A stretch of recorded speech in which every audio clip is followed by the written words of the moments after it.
Arvaa, mikä päivä tänään on? Huiscast-päivä. Ei, no siis tavallaan joo, tänään on Julius H. Huiscastin päivä. Niinkö? Se on kansallinen vapaapäivä. Niinkö? Toiselta nimeltään kansa siis tavallaan niin kuin rahvaat tuntee sen toiselta nimeltä, eli kaljantai. Kippis. Kippis vaan. No mietinkin, että hetkinen, sä olit tänään kyllä töissä. Joo, mutta mä en olekaan rahvasta. Niin totta, ai niin. Aina unohan. Hyvää päivää, nimeni on Juhana K. Arhula. Joo.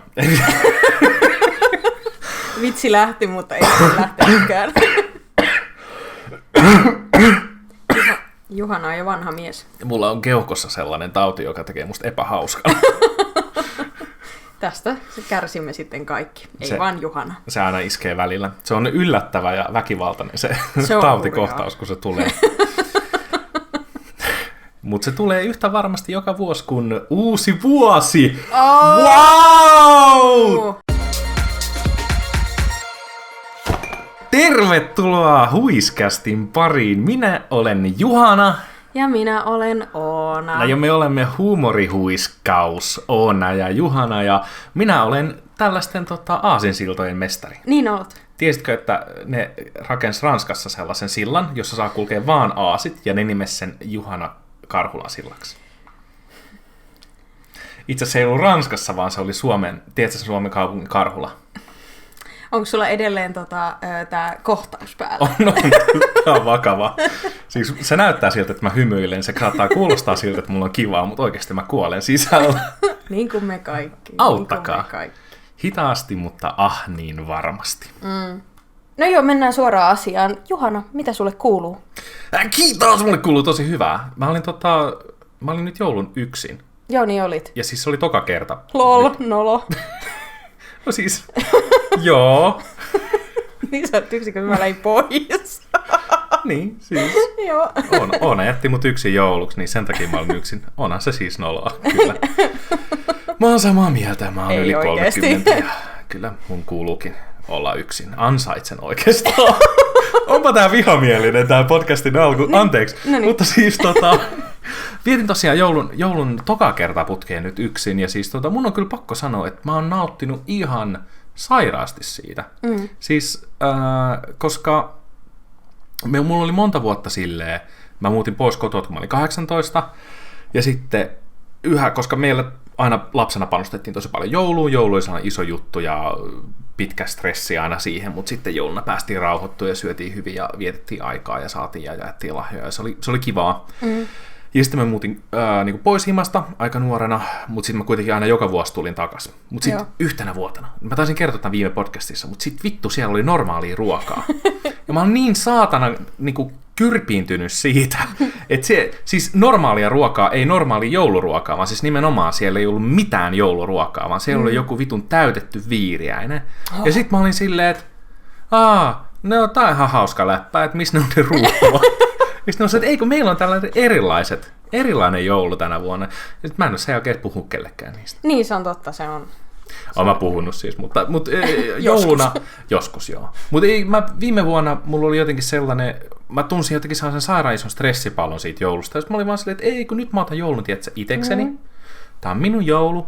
Mä teen sen just niin kuin mä haluun. Jouluna ei pidä mun mielestä niin kuin joutua silleen stressaamaan. Mä yhä rakastan niitä ihmisiä ja mä yhä hengaan niiden kanssa, mutta vaan niin kuin, ei tarvi joka joulu. Tuossa oli kuitenkin niin kuin hyvä 29 vuoden putki joulu yhdessä. Niin ehkä mä saan pari joulua itselleen. No niinpä. Ja sitten tänä vuonna, totta kai nyt kun on kaikki koronat ja muut, niin sitten mä olin silleen, että että ehkä mä vaan sitten oon itekseni kotona. Joo. Ja se oli kiva. Mä vaan pelasin ja mä söin ihan vitusti. Siis mä astin melkein 100 jouluruokia. Ja siis niin kuin reippaasti yli mun budjetin. Mut mä olin siinä kassalla ja sit mä olin silleen, että ei vittu, nää maksaa näin paljon. Voi ei, en mä enää kehtaa sanoa silleen, että hei laita toi pois ja toi pois ja toi pois ja toi pois.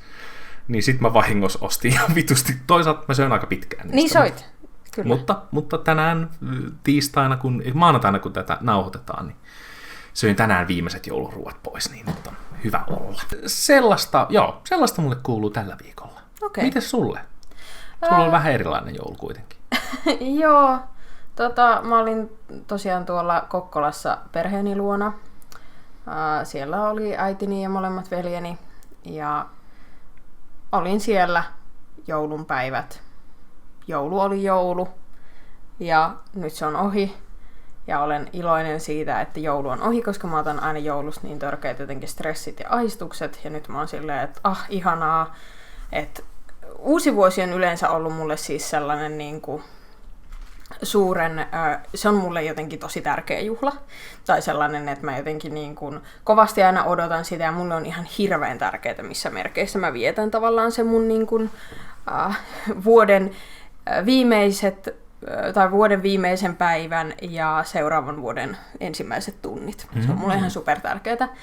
En tiedä vielä, mitä tulee tapahtumaan tänä uutena vuotena, mutta mä oon vaan jotenkin nyt huomannut sen, että en tiedä, että onko mun niin kun, masennus pahenemaan päin vai mitä täällä oikein tapahtuu, kun normaalisti mä aina silleen just, että jes, vuosi alkaa, puhtaalta pöydältä kaikki, ihanaa, ja sitten mä aloitan 100 juttua, mitä mä oon silleen just, että mä katson joka päivä yhden elokuvan tänä vuonna, mä kirjoitan joka päivä yhden runon ja tavallaan sellaista niin kuin luovaa puuhaa ja muuta. Mutta nyt mulla on vaan sellainen, että mua oikeastaan ahistaa, että vuosi vaihtuu. Okay. Tai silleen, että kun maailma tuntuu niin hirveältä tällä hetkellä. Että joo, on koronarokotteet ja muut. Mutta sitten niin, mä en tiedä, että onko maailma todellisuudessa aivan hirveä paikka tällä hetkellä vai onko mä vaan masentunut. Ehkä molempia. Nyt mä veikkaan, että tuossa kohtaa ehkä se molemmat on. Molemmat on se jotenkin niin ajankohtaisempi tai aidompi ainakin. Koska kyllähän maailma on objektiivisesti aika perseestä. Tai niin kuin sanotaan, että se, että maailma on aina ollut näin perseestä, se on itse asiassa ollut jopa enemmän perseestä, mutta siihen on nyt vaan enemmän taskulamppuja osoittamassa, että miten perseestä se on. Tämä on ikävää myös elää tällaista niin kuin globalisaation aikakautta ja sitä, kun itse on tälleen äärimmäisen valistunut ihminen, niin hän näkee Matrixin ja kaikkea muuta. Mutta siis joo, niin mä nyt en ole ihan silleen sairaan fiiliksissä nyt tästä vuodenvaihdoksesta, mutta ehkä uusi vuosi voi silti olla kiva ja hyvä. Tämä on asennekysymys. Pitää vaan piristyä ja mennä lenkille ja juoda vähän vihersmoothieita. Otat ittees vähän niskasta kiinni. Joo. Ja tulee, kato, sit kun uppoutuu vaikka töihin tai harrastuksiin, tulee tosi paljon parempi mieli. Joo. Tämä oli sarkasmikulmaus. Terveisen Juhana. Mun mielestä sarkasmikurnaus on ihana. Hei, se on meidän seuraavan podcastin. Niin, jos puhutaan vaan tuntisarkastisesti. Ai vittu, miten raskasta. Se on tosi uuvuttavaa, aika kauhea.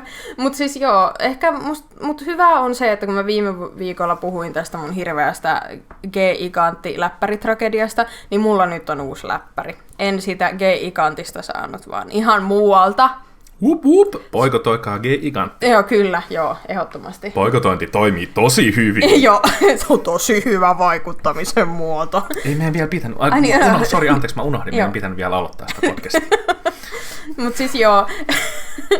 Niin, ja nyt mä oon siis, nyt olen innoissani sillä pelannut esimerkiksi sellaista vielä kehitteillä, tai silleen, että se on osittain kehitteillä vielä se peli, sellaista kuin se on tosi hyvä peli. Mä oon kuullut siitä. Meinaatko siis World of Horror? Just sitä meinaan. Okay. Ja se on sellainen Junji Ito kohtaa Lovecraftin, semmoinen 2-bittinen peli. Ja siis se on ihan superia, jos mä fiilistelen sitä tosi paljon. Ja sitten mä sain mun nuoremmalta pikkuveljeltä Schwitzille lahjaksi Hadeksen, ja sitä mä oon hakannut nyt. Hades on niin hyvä. Joo. Se on niin hyvä peli. Se on siis se on sellainen niin kuin roguelike, missä sä jatkuvasti vaan tavallaan uudestaan. Sä kuolet ja sitten sä synnyt uudestaan ja sitten sä teet sitä samaa, mutta se on tosi koukuttava ja siinä on tosi hyvä tarina ja tosi hyvät ääninäyttelijät ja taide. Joo, siis se on tosi kiva peli. Ja sitten tavallaan, mä oon vaan huomannut myös siis sen, että mua jotenkin, nytkin kun mä sanoin noita, että niin mä oon pelannut noita pelejä, niin sitten mua vähän ahisti puhua siitä, koska tavallaan gamer-kulttuuriin kuuluu niin paljon gatekeepausta, ja sitten kun mäkin oon niin kuin aika silleen tavallaan mäkin olen tavallaan aika niin kuin, sanotaanko näin, että olen aika uusi tässä niin kuin peli-innostuksessani, ja että ensimmäistä kertaa niin kuin mulla on pelit ja vehkeet, joilla voi niin kuin pelata jotain muutakin kuin, en mä tiedä, mutta siis ensimmäistä Candy Crushia. Niin. Oletko sä pelannut Candy Crushia? Oon mä pelannut Candy Crushia. Mä en ole koskaan pelannut Candy Crushia. Mä olin katsoa True Hardcore Gamer, ja silloin kun se tuli, mä olin silleen, kyllä mä en tollasia mobiilipelejä pelaa. Mä pelaan vaan CS vittu 1000 tuntia viikossa. Oisinpa pelannut silloin. Niin, totta. Mä olisin nyt tosi hyvä. Sä voisit nyt olla e-urheilija. En vois olla. Mut siis joo, mä oon huomannut, että mun on tosi vaikea tavallaan esimerkiksi somessa olla silleen, että mä nyt pelaan tämmöistä peliä, ja tavallaan yrittää jotenkin jakaa sitä mun iloa peleistä jonkun muun kanssa, koska mä pelkään, että mut torpataan heti. Mut niin, siis eihän niin kuin, pelikulttuuri tai pelikulttuuri ei ole kauhean, niin kuin, ei toivota tervetulleeksi hirveästi ihmisiä, varsinkaan ihmisiä, ketkä ei ole nuoria valkoisia miehiä. Niin siis kyllä, että sitten mä oon täällä silleen, että hei, mä oon tällainen niin kuin lähes 30 muun sukupuolinen. Mun mielestä mä tykkään näistä peleistä ja Animal Crossing on kans kiva, mä pelkään, että mut niin kuin poltetaan roviolla ja mut bännätään Steamista. Oot sä approprioimassa mun ikäkulttuuria nyt? Sä et ole läheskään 30. Mä oon kohta 30. Et todellakaan. Sä oot hädin tuskin lähempänä 30 kuin 20. Mä täytän 27. Sä et voi muru. Siis sä saat, totta kai, jos sä identifioit itsesi lähes 30. Mä yritän diilaa mun siis ikäkriisin kanssa tälleen. Onko sulla paha ikäkriisi? Ei vielä, mutta oota vaan, kun tulee helmikuu. Oi herranjestas. Mä vaan itken. Meillä tulee special podcast. Tuliskohan se uusi tempparikausi jo silloin, niin päästään tällaisiin off-seasonista, niin kuin on-seasonin. Toivotaan. Mut joo, sitä mulle kuuluu. Pelkoa ja inhoa.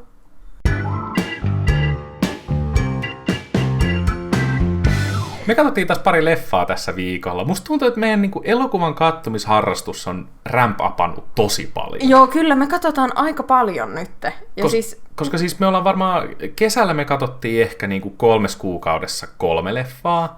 Ja nyt me ollaan katsottu kuukaudessa varmaan 12 tai jotain sellaista. Et siis joku siinä on vaan tapahtunut, joku vaan snäpännyt. Niin. Mä veikkaan, että se johtuu siitä, että kun mä oon enemmän avoin nyt leffojen katsomiselle. Siis mä menisin just sanoa, että me katsottiin aiemmin vähemmän leffoja, koska sinä. Ja nyt me katsotaan enemmän leffoja, koska sinä. No joo, mutta siis koska sä oot aina ollut enemmän leffatyyppi kuin minä. Niin. Vaikka mä oon aina ollut paljon leffatyyppi, niin silti oon ensimmäinen ihminen, kuka on enemmän leffatyyppi kuin minä, kenet mä tunnen. Niin se on kiva seurustella sellaisen ihmisen kanssa. Joo, ihan oikeasti. Koska tietää aina, että silloin kun mulla on halu katsoo leffaa, niin sit Oonalla myös. Ja 1, 2, 3. Ja hetkinen, mikä mun pointti oli? Mä unohdin kokonaan. Kun se tulee ihan kohta. 1, 2, 3, 4, 5, 6, 7, 8, 9, 10, 11, 12, 13. Ei toi auta yhtään. Vittu tää keskittyy. Tää on niin perseestä. Siis sä olit puhumassa siitä, että me ollaan katsottu nyt enemmän leffoja. Joo. Toipa mun puolesta jäädä. Yes. Me katsottiin, tällä viikolla me ollaan katsottu siis 4 elokuvaa. Tai me ollaan katsottu 3, sä katoit 1. Joo, mä katon 1. Mä voin nopeasti tässä heittää läpyskät siitä yhdestä leffasta, minkä minä katsoin. Joku on ehkä nähnyt tämän kanssa. Se on mahdollista. Tää ei ihan täysin täytä mun mielestä indie-leffan vaatimuksia, mutta se on tietyllä tapaa se on aika lähellä. Joo, se on. Legend tells of a ring. Joo, se tallensi väärää ääntä, joten mä otan ton lauseen uudestaan. Siis se on vaan nyt koneen äänet on kuullut. Okei, joo. Joo, tää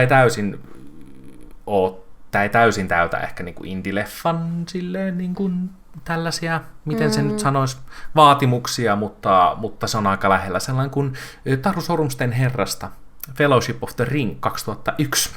Joskus ehkä kuullut. Joku on saattanut kuulla siitä. En ole varma, onko nähnyt. Ensinnäkin siis se on tosi villiä ajatella, että Lord of the Rings on 20 vuotta vanha leffa. Ei mitä vittua. 20 vuotta vanha elokuva, siis se on klassikko jo. Jep. Ja se tuntuu siltä, että siitä on se on joku 7 vuotta vanha tai jotain sellaista. Ei, 7 vuotta sitten oli 2013 tai 2014. Vitsi tuntuu vanhalta. Mutta siis joo, mä olin tosiaan jouluaattona, mä olin yksin, mä laitoin sairaan hyvät safkat itselleni, perinteiset jouluruuat, ja sitten mä laitoin Lord of the Ringsin pyörimään. Ja mä ajattelin vähän katsoa sitä sillä silmällä, että mikä nyt että okei, miten tää on niin kuin, miten tää, tiedätkö, live up? Joo. Miten tää on kestänyt aikaa? Koska mä en ollut ihan varma, koska mä tosi jotenkin isolla sielulla vihaan 90-luvun puolesta välistä, noin 2000-luvun puolen väliin, niin kuin siitä, että miltä elokuvat näyttää, koska ne näyttää mun mielestä vaan niin törkeen rumilta. Siis mun mielestä joku, tiedätkö, Vihreä maili on vaan niin silleen, se on niin ruman näköinen elokuva, mä en käsitä sitä. Ja sit jengi on silleen, niin kuin, Green Mile on paras leffa ikinä. Mutta Taru Sormusten herrasta tosiaan se oli yhtä pitkä kuin se oli silloin, se on se 3 tuntia se teatteriversio. Mutta aika hyvin se on kestänyt aikaa, pakko sanoa. Että koko leffa, no ensinnäkin ylipäänsä toi eka lotri on niistä ylivoimaisesti kaikkein paras. Se on niin kuin mun mielestä silleen ainut kokonainen hyvä elokuva niistä 3. Mutta se on se tosi paljon, varsinkin se ensimmäinen näytös. Musta tuntuu, että se on niin kuin jaettu 4 näytökseen se leffa. Että siinä on tosi selkeästi on se eka 1,5 tuntia ja sitten on se toka 1,5 tuntia. Joo. Ja se eka 1,5 tuntia on aivan törkeen tiukkaa. Siis se on niin hyvää tarinan kerrontaa. Ja sitten siellä on yksi juttu, mitä mä tavallaan tykkään siitä niin kuin 90-luvun ja 2000-luvun, niin kuin just, että miten kamera kuvaa asioita, on, että se on niin silleen eteenpäin menevä. Joo. Se on sellainen ajava. Se tuntuu siltä, että kamera jotenkin ohjaa sitä tilannetta, että se kamera työntää sua ihmisenä. Että se, kun sitten taas nykyään niin kuin se, että miten kuvataan jotain ottoja, niin on ehkä enemmän sellaista niin kuin passiivista tai niin kuin, tiedätkö mitä meinaa? Joo. Se antaa sun niin kuin, tietyllä tapaa tulkita sitä. Se oli hirveän helppo leffa, mutta mä niin kuin, arvostin sitä, koska se on tosi taitavasti tehty. Mutta joo, se oli hyvä. On kestänyt aikaa. On se vähän kliseinen välillä, mutta toki hän on myös luonut, se on luonut monia kliseitä, tai siis sekä elokuvamaailmaan että kirjallisuuteen. No siis sehän on joo totta, että siis joo, en niin kuin Lord of the Ringsia teoksena, niin kuin, silleen tarinana mä en kritisoi kliseisenä, koska se on synnyttänyt kaikki fantasiakliseet. Joka ikinen fantasiateos lainaa Tolkienilta. Niinpä. Mutta myös toi leffahan, siis jos miettii, että ennen niin eipä ole ollut tollaisia trilogioita, tai eipä ole ollut tollaisia niin kuin franchise-leffoja ollenkaan. Että siis alun perinhän toi leffasarja on pitchattu niin kuin 2 elokuvana. Joo. Mutta sitten kaikki oli silleen, että joo, te voitte tehdä tämän, mutta vaan jos se on 1 leffa. Kunnes sitten New Line Cinema oli silleen, että hei joo, okei, mutta vaan jos te teette 3. Joo. Ja siihen totta kai Peter Jackson ja kaverit hyppäsi innosta silleen, että hei, jes, me tehdään leffa per kirja. Joo. Yhä tämä saattaisi sopia mun mielestä ehkä paremmin sarjana. Niin, joo. Vähän niin kuin Harry Potter, please tehkää Harry Potter HBO-sarja. Mä en halua mitään muuta niin paljon. Se olisi tosi kiva. Paitsi siinä on tiettyjä ongelmia, josta me puhutaan myöhemmin. Niin, pysykää kuulolla, kuulkaas.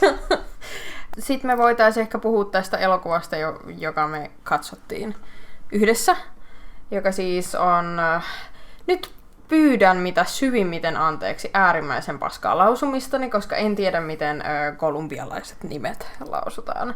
Mutta sellainen kuin Ciro Cueran ja Christina Gallegon Birds of Passage. Joo, Birds of Passage on 2018 tehty elokuva, tosiaan näiden 2 ohjaustyö ja käsikirjoitustyö. Se on kolumbialainen tällainen kartellielokuva, mutta se ei ehkä ihan kerro sitä koko tarinaa. Ei todellakaan. Se tavallaan niin kuin, se on kuvattu tällaisen niin kuin pienen heimoyhteisön näkökulmasta ja siitä, kuinka tavallaan he alkavat tekemään syntyvän kartellin kanssa niin kuin yhteistyötä, tai siitä, kuinka kartelli tulee heidän yhteisönsä ja miten se vaikuttaa siihen. Tämä on visuaalisesti aivan käsittämättömän hieno leffa. Siis välillä, kun katsoo noita kuvia, niin tuntuu, että mä en saa niinku happea, koska siis miten voi näyttää tältä. Harmi vaan, että tämä on aivan käsittämättömän tylsä. Tämä on siis joku tässä vaan kosketti mun sielua siis just sillä, että miten törkeen upea ja miten niin kuin, tässä oli niin paljon sellaista niin kuin, tavallaan elokuvan keinoilla kerrottua tarinaa. Kyllä, tämä on elokuvateoksena äärimmäisen hieno. Ja välillä mä olin silleen, että tässä voisi olla mun uusi lempileffa. Tai elokuva, joka vaikuttaa muuhun jotenkin syvästi, mutta sorry, ei. Me katsottiin myös pari muuta leffaa.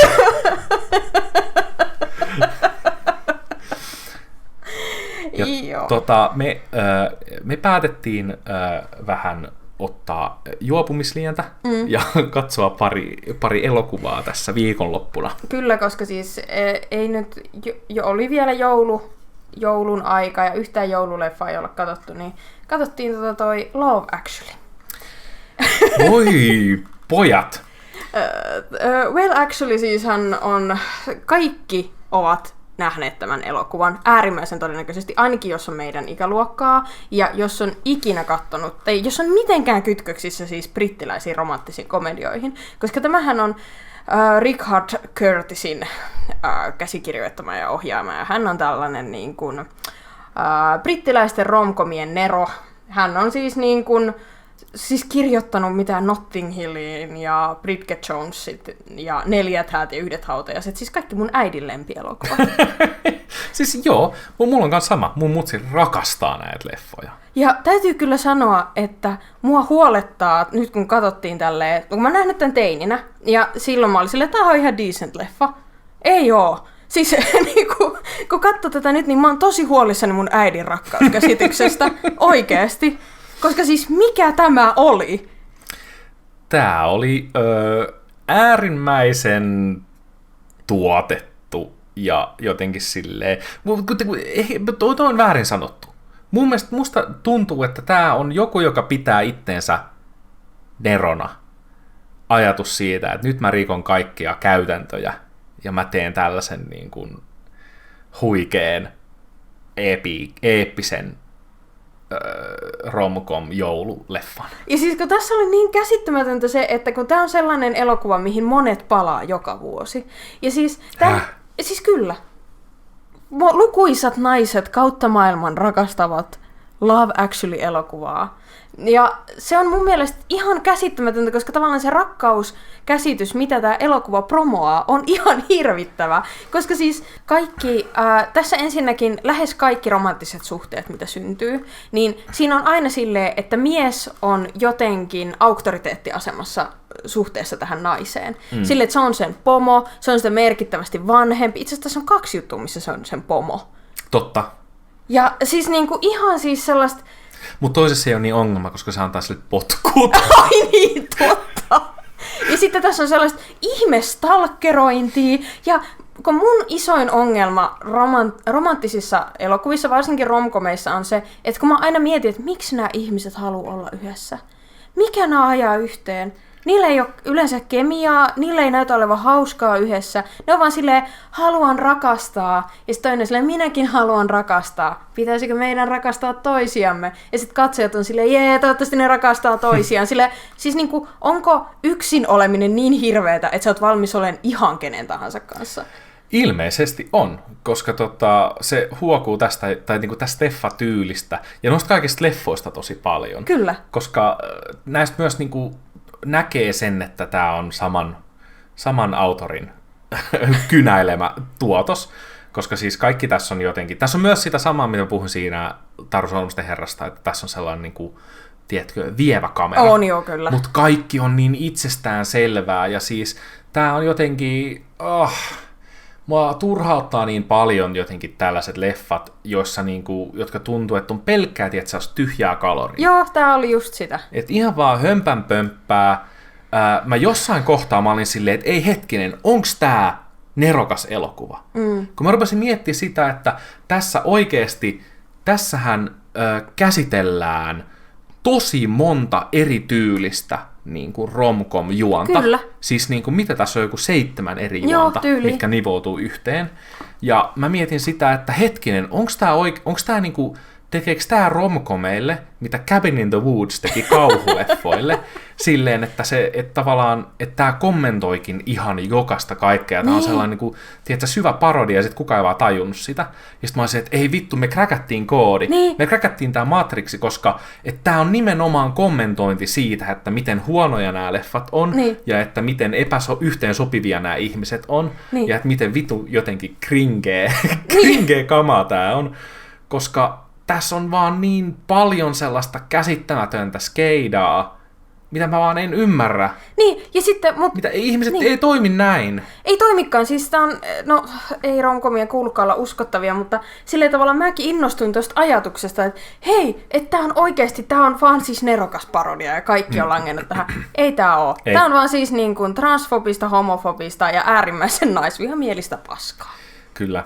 Joo, en voi suositella. Joo, älkää kattoko. Jos tää on teidän guilty pleasure, se on ihan ok, mutta siis niinku, kertokaa miksi. Koska mä en ymmärrä, miksi kukaan haluaa katsoa tämän elokuvan monta kertaa. Okei, mun on myös pakko sanoa, että tässä oli mun mielestä koko viikon paras vitsi. Ja se oli se saatanan lapsi siinä mustekalapuussa siellä takapenkillä. Joo. Ja se oli oikeasti, se oli aivan hulvaton. Se oli oikeasti, se oli loistava. Ja se tuntui, että se oli ihan eri leffasta. Joo, ja sitten sekin pitää mainita tosiaan, kun tässähän siis niin kuin kaikista surullisin asia on se, että tämän elokuvan aikana Kalkaros pettää Punurmiota. Totta. Mutta siis niin kuin Emma Thompson vetää siis niin älyttömän hyvän roolisuorituksen. Se on ihan älytön. Se ei sovi tähän elokuvaan yhtään, kun tämä elokuva on vaan täyttä paskaa. Ja okei, tässä on tosi kovia näyttelijöitä.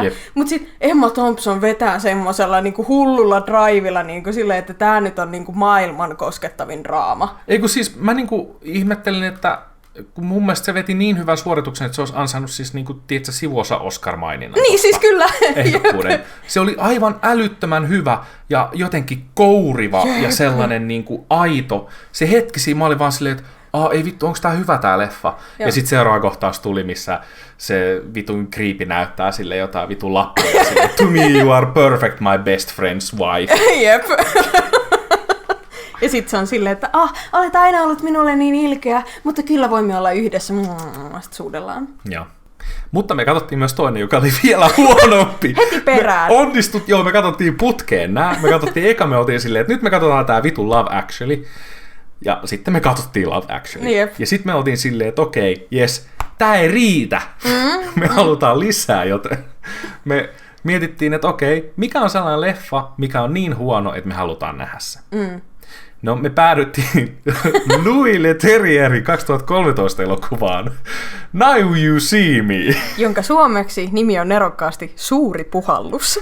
Joo, kyllä. Hieno. Ylipäätänsä siis me voitaisiin joskus paneutua siis niin hyvin leffa nimisuomennoksiin, koska ne on aika huikeita. On varsinkin 80-luvulla.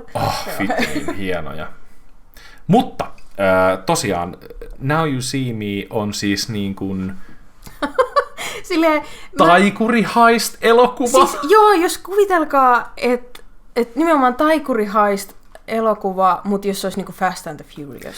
Joo, ja tavallaan silleen, että tämän leffan tekijät on ollut silleen, että hei, me tehdään nyt niinku lavataikuudesta coolia.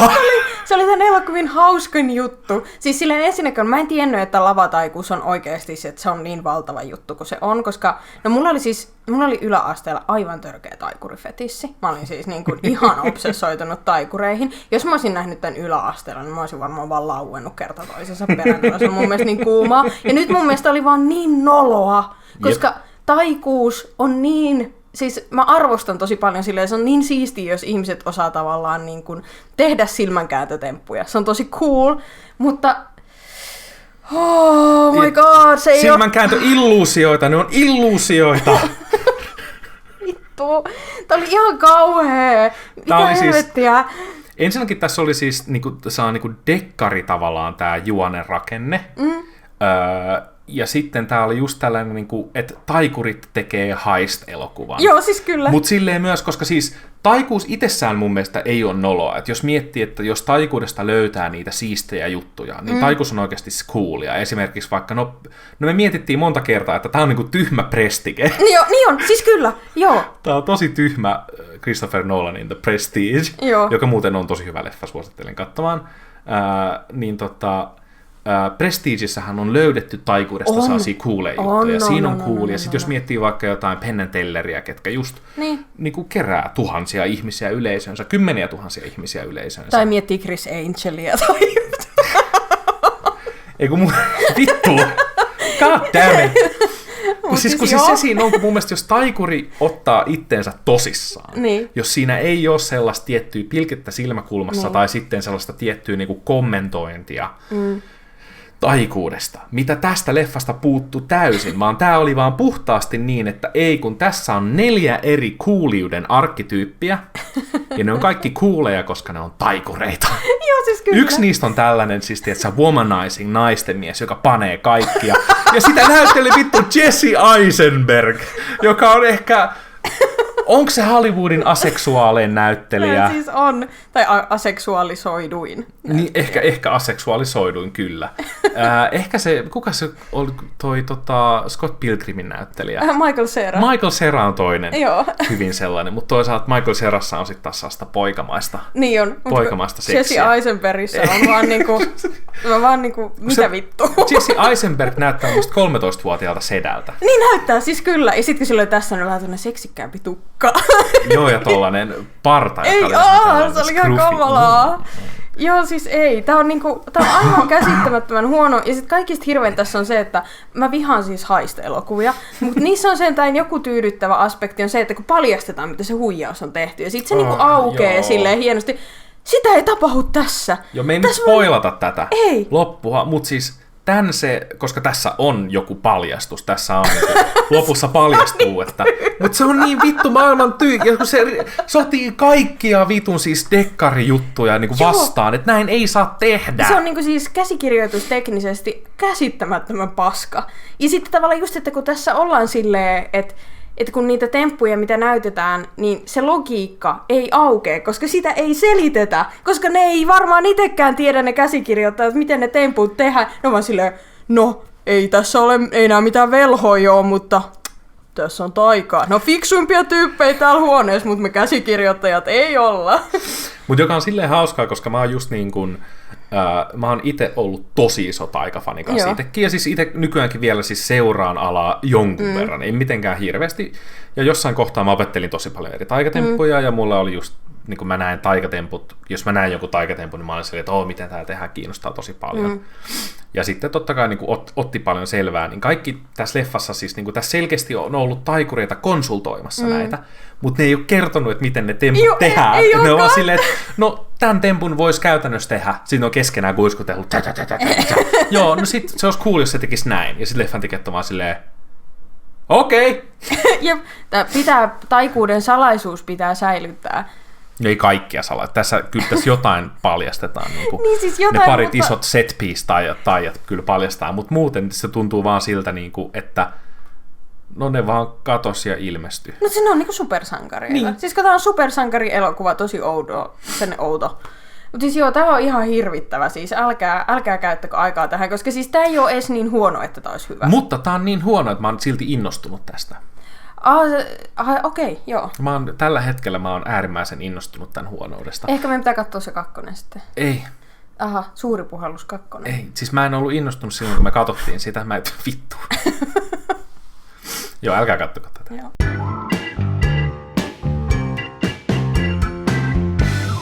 Hei Joona, mulla on kysymys. No? Mitä mieltä olet aiheesta taiteilija taiteen erottaminen?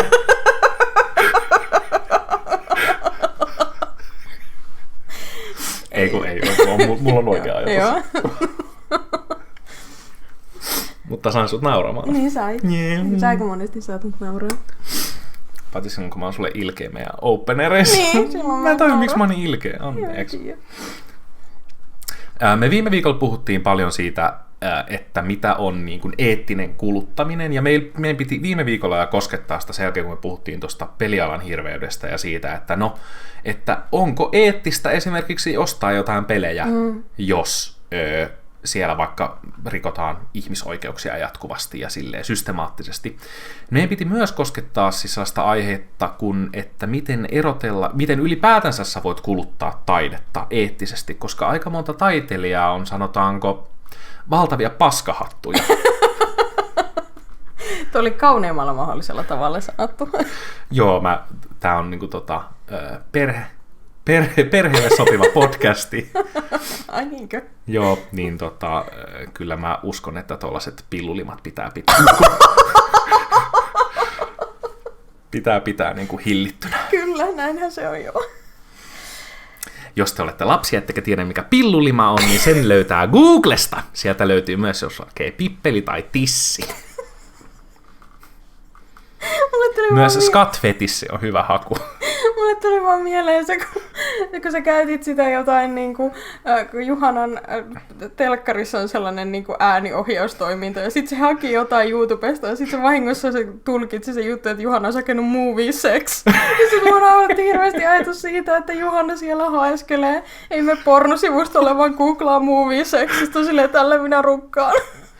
Olisiko tää se Mulholland Driven kohtaus? Toinen Mulholland Drive-reference putkeen. Tämä on niin kuin joka jaksossa on joo, yksi. aina löytyy. Mä en edes tykkää siitä leffasta. Mä en ole nähnyt sitä vieläkään kokonaan. Joo. Siis kyllä, joo. Niin. Kylläpä vakavoitua nopeasti. Kyllä. Mutta siis kyllä, oikeasti vaikka me täällä huiskästissä vähän nauraskellaan ja pidetään hauskaa kaikkien kanssa, niin tämä on oikeasti siis vakava aihe. Tämä on tosi vakava aihe. On siis äärimmäisen. Niin, siis joo, just tavallaan toi eettinen kuluttaminen ja sitten se herättää sen kysymyksen just siitä, että voiko taiteilijan ja taiteen erottaa toisistaan. Koska siis olen käynyt tätä, tai molemmat ollaan varmaan käyty tätä pohdintaa viime aikoina todella paljon, koska saatanan perseen reikä J.K. Rowling vaan tulee jatkuvasti niin kuin hirveimpien lausuntojensa kanssa sieltä. Musta tuntuu, että siis sillä on joku sellainen omituinen niin kuin, siis hirveysgeneraattori. On. Ja sit se vaan joka aamu laittaa generaattorin pyöriin. Tänään mä vihaan rodullistettuja lapsia köyhiä. Yes, alright. Kaikki mustat köyhät lapset on perseestä ja ei ansaitse lukea Harry Pottereita. Siis koska siis just se, että kun mua ahdistaa se, että J.K. Rowling, jos joku siis ei tässä vaiheessa vielä tiedä, niin J.K. Rowlinghan on sitä mieltä, että transnaiset eivät ole naisia, vaan ne on, nyt tulee väärin sukupuolittamista, vaan ne on siis naisiksi pukeutuneita miehiä, joiden tarkoitus on vain ahdistella naisia. Esimerkiksi pukukopeissa ja julkisissa vessoissa. Ja mulla on tohon kysymys. Tietäähän J.K. Rowling ja muutkin terfit, että miehet voi ahdistella naisia vessoissa ihan vaan menemällä naisten vessaan ahistele naisia. Siinä ei ole mitään, tiedätkö, hamepoliisia siinä edessä silleen, että sorry, sä et voi tulla tänne ahistelemaan naisia, koska sä pukeudut kuin mies. Ei se toimi niin, vaan siis niin kuin, jos joku menee, ei niin kuin, miten sun aivot toimii sillä tavalla, että joku on silleen, että hei, by the way, mä oon muuten nainen. Ja sit sä oot silleen, että ei kun sä haluat vaan ahdistella naisia. Ei kun tossa on niinku joku 7 ylimääräistä hyppäystä. Niin jos sä haluat ahdistella naisia, niin voi kuulkaa. Miehet kyllä tekee sen ihan niinku itekseen. Siihen ei tarvi vittu mitään. Ei tarvi naamioitua. Ei. Tai käydä jotain vitun transitiota. Sillä tietääkö J.K. Rowling, miten vaikea se transitio on saada niin kuin vaikka jollain transpolilla? Ei, siis jos joku ei näkisi... se varmaan miten Suomen transpolilla. No ei, mutta voin kuvitella, että miten, niin kuin, en tiedä miten se menee Briteissä. Mutta siis silleen, niin kuin, mutta oletan, että se on myös äärimmäisen vaikea asia. Joo, siis mä en usko, että se on missään maailmassa helppoa. Ja siis ihan vielä... Ja kallista se on myös. Jep. Ja vielä, jos mennään vielä enemmän taaksepäin, että jos joku ei sitäkään tiedä, niin J.K. Rowlinghan on siis Harry Potterin kirjoittaja. Mä luulin, että sä sanot sen siinä. Mä silleen, hyvä lähteä peruksista tässä. Ja sitten mä sanoin, että okei, me hypättiin heti suoraan syvältä. Niin, joo, siis kyllä. Mutta joo, hän on siis niinku toistuvasti ollut hirveän huolissaan siitä, että hameisiin pukeutuneet miehet nyt niinku tulee ja valtaa niinku naisille tarkoitetut tilat. Joka on siis ihan vitun batshit insane. Joo, siis ja se kyllä. saa mut vihaa J.K. Rowling-tyyppiä ihan siis silleen niinku huolella. Siis kyllä, hän on siis niinku aivan kammottava ja sitten tavallaan... Ja vaarallinen.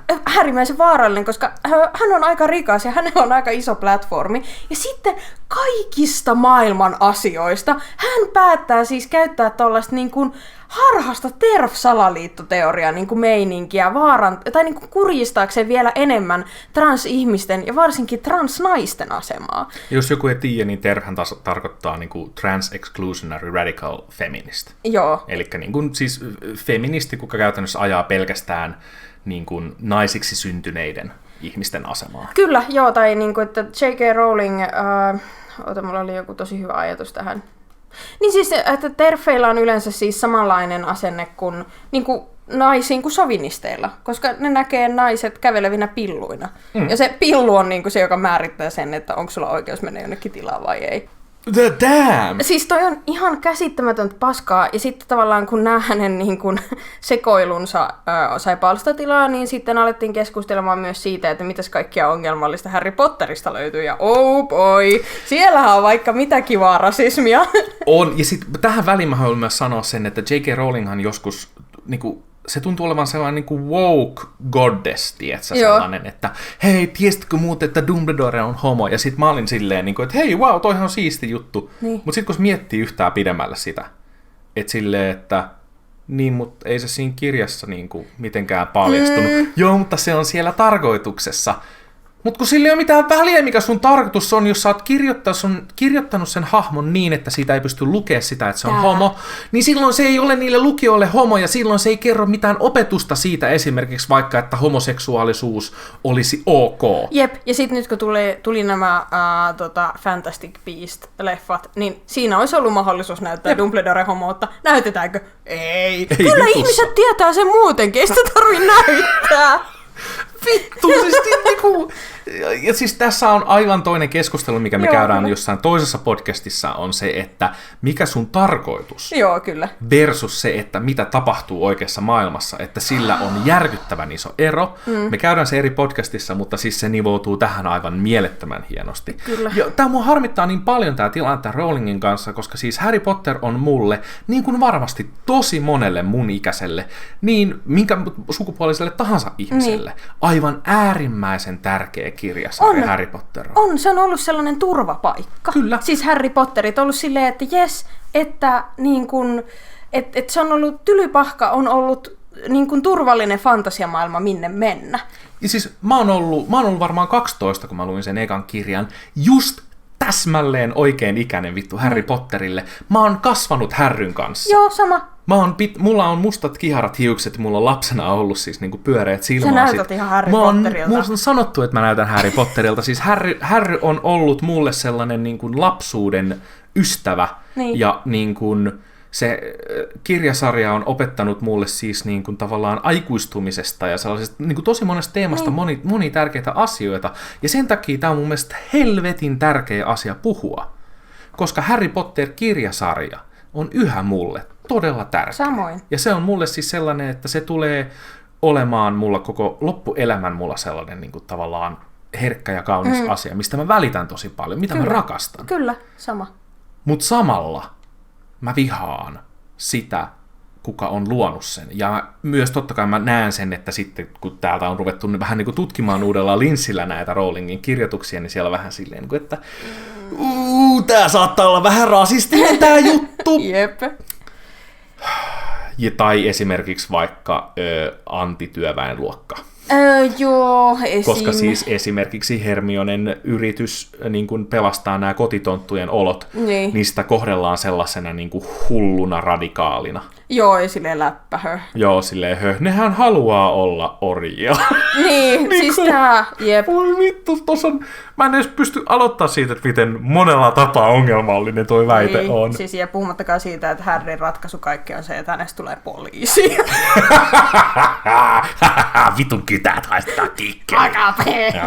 Mut siis joo, on tuntunut tosi vaikealta just tavallaan tää ristiriita, kun on ollut silleen, että J.K. Rowling edustaa kaikkea pahaa tässä maailmassa minulle ja on vaarallinen. Mutta Harry Potter on mulle niin tärkeä. Mä en halua luopua Harry Potterista. Miten mä pystyn nauttimaan tästä? Onko mulla oikeus nauttia tästä taiteesta, kun se luoja on niin hirvittävä persereikä? Ja miten mä onnistun varjelemaan sitä taidetta siltä, että mä en vaan näe J.K. Rowlingia joka sivulla, kun mä luen sitä. Ja mulla on tähän vastaus. Haluatko kuulla sen oikean objektiivisen totuuden ja vastauksen Haluan. tähän? Kyllä voit. Okei. Okay. Joo, yes. Thanks. Asia käsitelty. Yes, kiitos. Tässä oli tämä meidän jakso. Ei vaan siis, koska niin kun, ja tässä päästään siihen tähän koko aiheeseen, että taiteilijan ja taiteen erottaminen. Ja tämä on totta kai siis, tämä ei ole mikään objektiivinen totuus, tämä on mun mielipide. Sä pystyt erottamaan taiteilijan ja taiteen toisistaan, koska silloin siinä vaiheessa, kun sä teet jotain taidetta, siinä vaiheessa, kun me julkaistaan jakso Huiskästiä, niin se ei ole enää meidän silloin, vaan se muuttuu silloin. Silloin se on pala taidetta, joka on teidän. Mä nyt tässä vähän vitsiä väännän tärkeistä aiheesta, mutta siis korjasin tämän sen takia, koska sä et nauranut sille. Niin tuli epäitsevarma olo. Hau, vuh, olisiko mulla pallo? Se on mun mielestä hirveän niin kuin, tärkeä osa ylipäätänsä sitä, koska siis ihmiset on ihan vitun hirveitä. Ja todennäköisesti kaikki sun sankarit on myös ihan vitun hirveitä. Mutta se ei tarkoita sitä, että niiden taiteen pitäisi kuvastaa sulle hirveitä asioita, että sinä otat niistä jotain hirveätä irti, vaan jos sä pystyt pitämään Harry Potterin itsellesi, ja tästä tulee mun mielestä se sun toinen kysymys on vastaus siihen ensimmäiseen, jos sä pystyt pitämään Harry Potterin sellaisena taiteen palana, missä J.K. Rowling ei jatkuvasti hypi sieltä sun silmille, vaan se on yhä tärkeä sinulle, se kirjan viesti itsessään resonoi sulle, niin silloin sä pystyt erottamaan sen, mutta siinä on ehtoja. Se ei ole niin yksinkertaista, vaan siinä on esimerkiksi se ehto, yksi esimerkistä on se, mitä me tehdään tässä tällä hetkellä, on se, että me julkisesti koolautetaan J.K. Rowling ja sanotaan, että J.K. Rowling, hienosta taiteestasi huolimatta, olet aivan vitun hirveä ihminen. Ja toinen ehto sille on se, että ette anna sille rahaa. Se on ihan totta. Varastakaa hirveiden taiteilijoiden taidetta. Siis toi on todella hyvä neuvo, koska siis se on, mä niin kun olen sitä mieltä itse taas, että taidetta ja taiteilijaa ei voi erottaa toisistaan. Koska taide kumpuaa aina siitä, että taiteilija on nähnyt maailman tietyllä tavalla. Hänen aivoistaan on tullut jotain. Ongelmallisten ihmishirviöiden tekemästä taiteesta saa silti nauttia, kunhan juuri toi ei anna niille rahaa. Ja sitten tavallaan esimerkiksi Harry Potterin kohdalla tämä tilanne on aika helppo.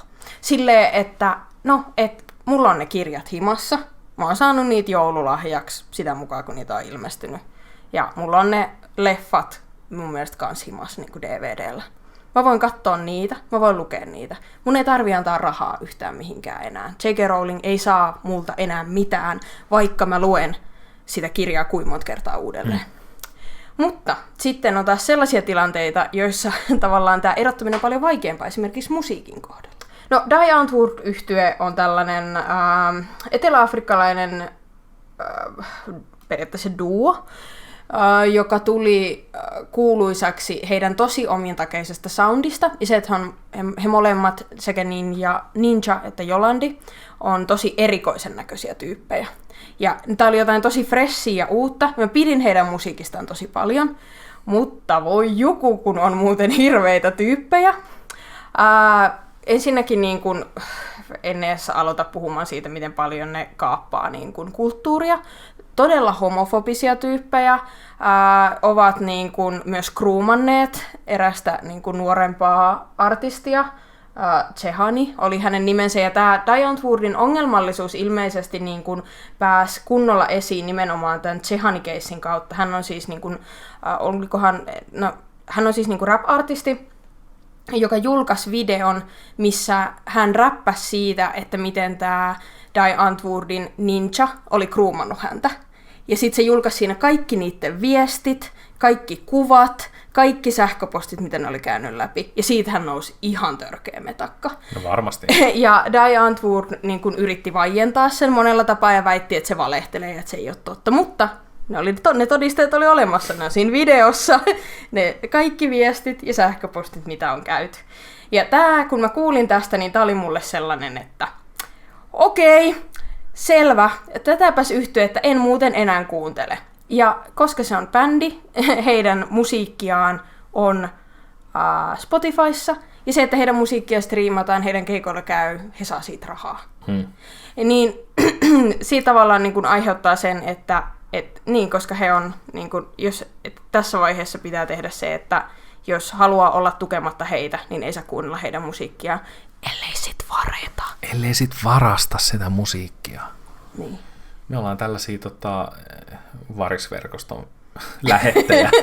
Kyllä. Varastakaa The Antwoordin. Mun on pakko sanoa, että siis mä en ole koskaan kuullutkaan The Antwoordista. Niin. Se ehkä myös kertoo siitä, että silloin kun ne on tullut isoksi, niin on tässä blackface. Mutta joo, mä huomasin kanssa, että mä ajattelin, että ei tässä videossa ole blackface, mutta siellähän se oli. No, sitä me ei nyt näytetä tässä meidän videossa, koska voi vittu.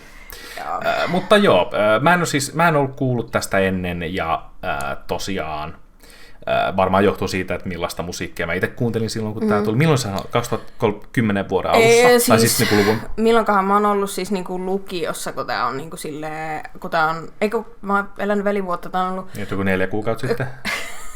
2014 kai tää on niinku alkanut silleen kunnolla lähteen, tää haippi. Okei, joo.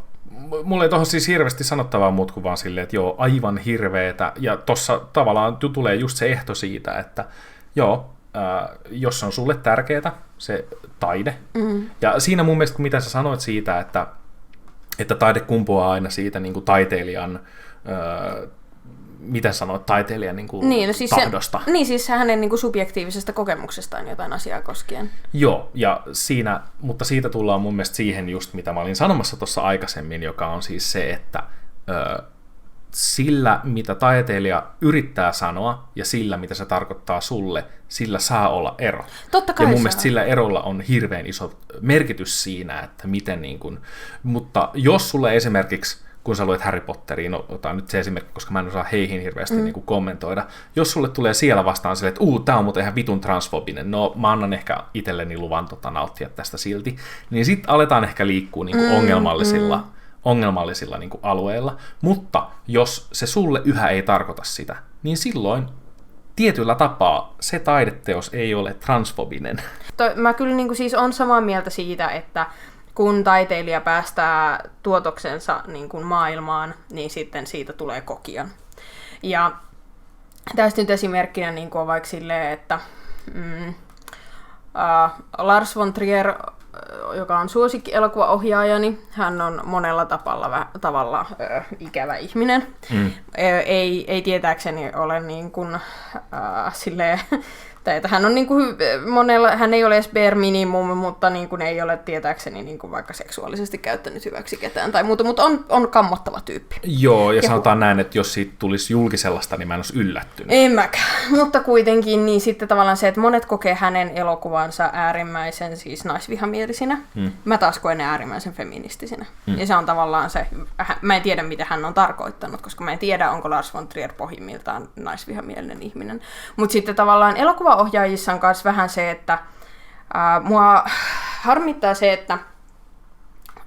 että kun niin kun jos joku ohjaaja on niin kun tavallaan perseestä, vaikka Keisaku Louhimies tai Woody Allen tai mitä näitä nyt on, niin sitten tavallaan ollaan sitten silleen, että okei, että tämän ohjaajan töitä ei enää niin kun katsota. Ja että näitä valmiita tuotoksia ei enää katsota sen jälkeen, kun tämä problemaattisuus on tullut ilmi, niin silleen, että joo, elokuvaohjaaja on taiteellinen johtaja, mutta elokuvia tekee aika monet muutkin kuin vaan se ohjaaja. Että silleen tavallaan se on mun mielestä vähän väärin niin kuin sysätä vastuu tavallaan taiteen kuluttajalle siinä asiassa, että no sä et nyt saa mennä vaikka No Woody Allen on tosi hyvä esimerkki, koska siis mun on helppo vältellä Woody Allenin elokuvia, koska mä oon aina inhonnut niitä ja mä oon aina inhonnut Woody Allenia. Ja sitten kun tuli enemmän ilmi tätä sen kaikkea menen naimisiin adoptiotyttäreni kanssa ja kaikkea muut ihan todella omituista, niin mulla on tosi helppo tehdä se päätös. No nyt mulla on oikea syy olla katsomatta Woody Allenin leffoja. Mutta sitten musta tuntuu vaan niin kuin ikävältä sitten se, että ollaan silleen, että kukaan nyt ei saisi katsoa Woody Allenin elokuvia. Totta kai kuluttaja saa katsoa niitä, koska niitä tekee moni muukin kuva Woody Allen. Siis siinä on monia näyttelijöitä, jotka ovat olleet siellä vaan, tai niin kuin ovat siellä töissä, ja monia tekijöitä. Vastuu siitä, kun mä oon siis sitä mieltä, että se esimerkiksi mitä Woody Allen on tehnyt, ja mitä vaikka Aku Louhimies on tehnyt, niin sen pitäisi johtaa siihen, että he eivät saa enää rahaa tehdä elokuvia. Heiltä viedään se valta, että he eivät saisi enää palkintoja. Että tavallaan, että ei olla sille, koska se on tosi väärä asenne olla silleen, että no kyllä me nyt palkitaan tämä Roman Polanski tästä elokuvasta, vaikka hän on hirvittävä lastenraiskaaja, mutta hänen pitää saada rahoituksia ja palkintoja, koska hän on nero. Hän on hyvä tekee elokuvia, joten hänen ei pidä samat lait. Ja siis, kun se on täysin yhdentekevää, että koska siis boikotti on edelleen maailman huonoin vaikuttamisen muoto. Se ei johda mihinkään, se on tosi hyödytöntä ja siitä saa vaan itselleen hyvän olon. Niin sen takia tavallaan vastuu vaikka Roman Polanskin elokuvien kanssa ei saa olla siinä, että kukaan ei enää mene katsoa niitä, sitä ei voida velvoittaa. Mutta voidaan velvoittaa, että hän ei saa enää rahaa tehdä niitä elokuvia. Niin, ja siinä tullaankin vähän tuohon ongelmaan siinä, että jos ihmiset menee katsoa Polanskin elokuvia, niin silloin nämä elokuvayhtiöt antaa hänelle rahaa. Ja sen takia tässä tilanteessa mä oon aina ollut sitä mieltä, että niin ihmiset kuin yritykset eivät voi olla vastuussa siitä, että mikä on eettinen tapa toimia, vaan se pitää tulla aina laista. Tietyllä tapaa tällainen jännä anarkisti, vaikka mä oon tietyllä tapaa, en anarkisti, mutta siis silleen uskon, että laki on vähän silleen lame-juttu, mutta esimerkiksi jos mietitään vaikka kapitalismista maailmaa, missä me eletään tällä hetkellä, niin se on mahdotonta, koska siis yrityksen duuni ei ole se, että ne toimii eettisesti tai parantaa maailmaa, vaan yrityksen duuni on tehdä sitä niiden tuotetta niin hyvin ja tehdä sillä rahaa kuin mitä ne pystyy. Koska se on se, miten se systeemi on luotu. Niille ei ole mitään insentiiviä, ne ei hyödy mitään siitä. Ainut mikä pakottaa kenenkään kättä, on laki. Mä oon tossa tosi eri mieltä, mutta se mitä tavallaan, mutta en lähde siihen sen tarkemmin, koska se olisi niin pitkä keskustelu. Joo, tää menee tosi paljon ohi. Mä pahoittelen, että mä oon vaan tällaisen matopurkin. Mutta haluan vaan siis sanoa, että vaikka sä oot mieltä, toi ei päde elokuva-alaan, koska elokuva-ala itse säätelee sen, että ketkä on arvostettuja tekijöitä, ketkä saa palkintoja, ketkä saa rahaa. Joo, siihen on syy, että ne samat leffat saa palkintoja. Paitsi jos esimerkiksi vaikka tässä tilanteessa Roman Polanski olisi vankilassa. Hän ei saisi rahaa silloin. Joo, siis kyllä. Jos Roman Polanski luovutettaisiin Yhdysvalloille. Se pakottaisi alan kättä, siis koska kyllä, ala ei tule tekemään sitä itse. Mutta alan pitäisi silti tehdä se itse. Siinä ja ala voisi itse tavallaan myös vaikuttaa siihen. Että se ei ole siis silleen, että kun elokuvissa kuitenkin, jos mietitään elokuvateollisuutta, niin kyllähän toistuvasti myös sellaiset ohjaajat saa rahoituksia ja palkintoja, vaikka niitä leffoja ei käy kattoon kukaan.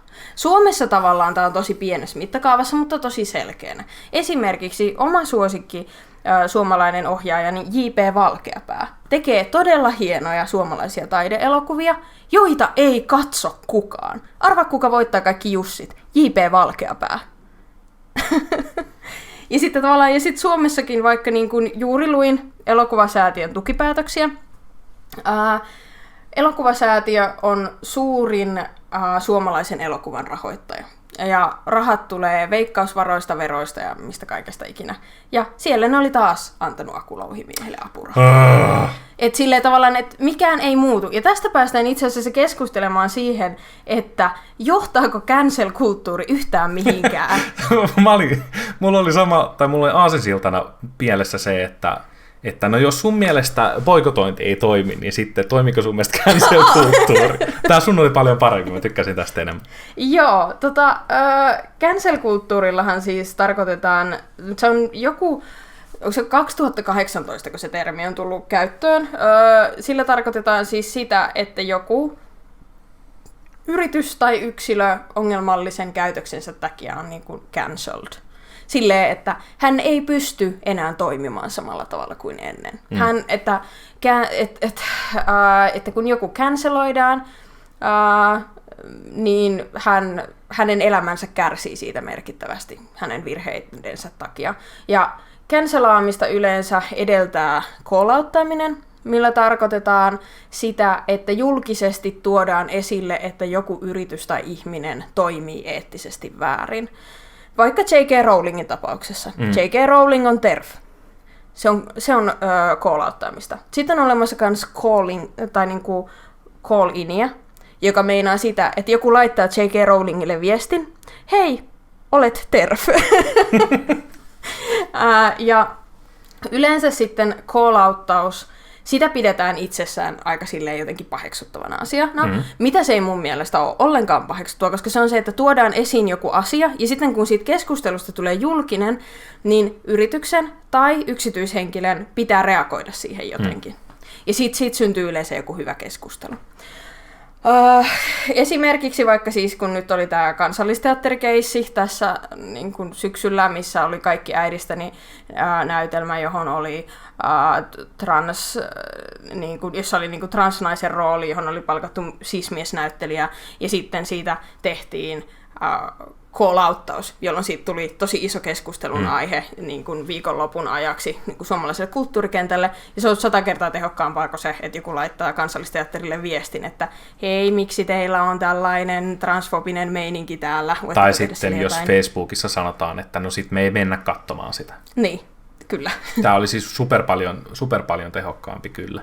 Tuo on hassu, mulla olisi ylipäätänsä niin kuin, mä oon sunkaan samaa mieltä siitä, että call-outtaus on paljon tehokkaampaa kuin call-innaus, ja call-outtaus on myös hyvästä, mutta mitä enemmän, tai ylipäätänsä siitä päästään mun mielestä sellaiseen niin kuin, sivukeskusteluun, että mitä enemmän sulla on valtaa. Esimerkiksi someseuraaja, jos sä oot vaikka influenssari, niin sitä tarkempi sun pitää olla sen kanssa, että miten sä käytät sitä sun valtaa. Aivan ehdottomasti on siis kyllä. Se on, ja sitten tämä on itse asiassa, tämä taas niin kuin johtaa tähän liittyvän keskusteluun, mikä on ollut hyvin paljon vallalla niin kuin somessa viime aikoina. Eli se, että kun puhutaan siitä, että vaikka että joku somettaja on cancelled, ja sitten jengi on silleen, että pelkään, että mut cancellataan ja kaikkea muuta. Ja sitten mä oon alkanut miettiä, että hetkinen, ketkä tavallaan siitä cancellaamisesta niin kuin päättää. Niin kuin sanoit tuosta tavalla, että se on totta, että siinä pitää olla tosi tarkka, mihin sitä omaa valtaansa käyttää. Mutta oman kokemukseni mukaan todella usein, kun jotain ihmistä call-outetaan, vaikka jotain influenceria, jos liikutaan tällaisella tosi ruohonjuuritasolla, jos häntä call-outetaan tai hän on cancelled, niin ketkä sen call-outtauksen yleensä tekee? Ihmiset, joilla on tosi paljon vähemmän niitä someseuraajia, ja jotka jotenkin kärsivät sen influencerin toiminnasta. Esimerkiksi, jos joku vaikka postaa jotain transfobista niin kuin tavaraa, niin sitten yleensä se on transihmiset, jotka niin kuin sitten call-outtaa tästä. Ja aina kun joku call-outtaa sut, se on siis rakkauden osoitus, ja se on merkki siitä, että minä halusin kertoa, että toimit väärin, ja että meille tulee tästä niin kuin marginaalisena ryhmänä niin kuin sorrettu olo tästä sinun toiminnastasi. Sinulla on paljon valtaa, joten voisitko olla tekemättä näin. Ja sitten kun tällainen niin kuin toive esitetään, niin sehän on merkki siitä, että se ihminen uskoo, että tämä tyyppi, joka on toiminut väärin, voi parantaa tapansa. Mutta jostain syystä call-outtamista ei oteta sellaisena, että tämä on hetki minulle kehittyä, mikä mä ymmärrän, koska mäkin olen vasta niin kun oppinut siihen viimeisen 2 vuoden aikana, että tämä on hyvä asia, että mua call-outetaan, niin mä oon aina kiitollinen siitä, kun joku tekee niin. Vaan sitten ollaan silleen, että ei! Minua kohti hyökättiin, minut on cancelattu nyt, ja sitten jengi alkaa jauhaa siitä, että ne on cancelattu, vaikka oikeasti niitä on vaan call-outattu, ja sitten se, kuka sen on niinku call-outannut, on ollut joku 5 transihmistä Twitterissä.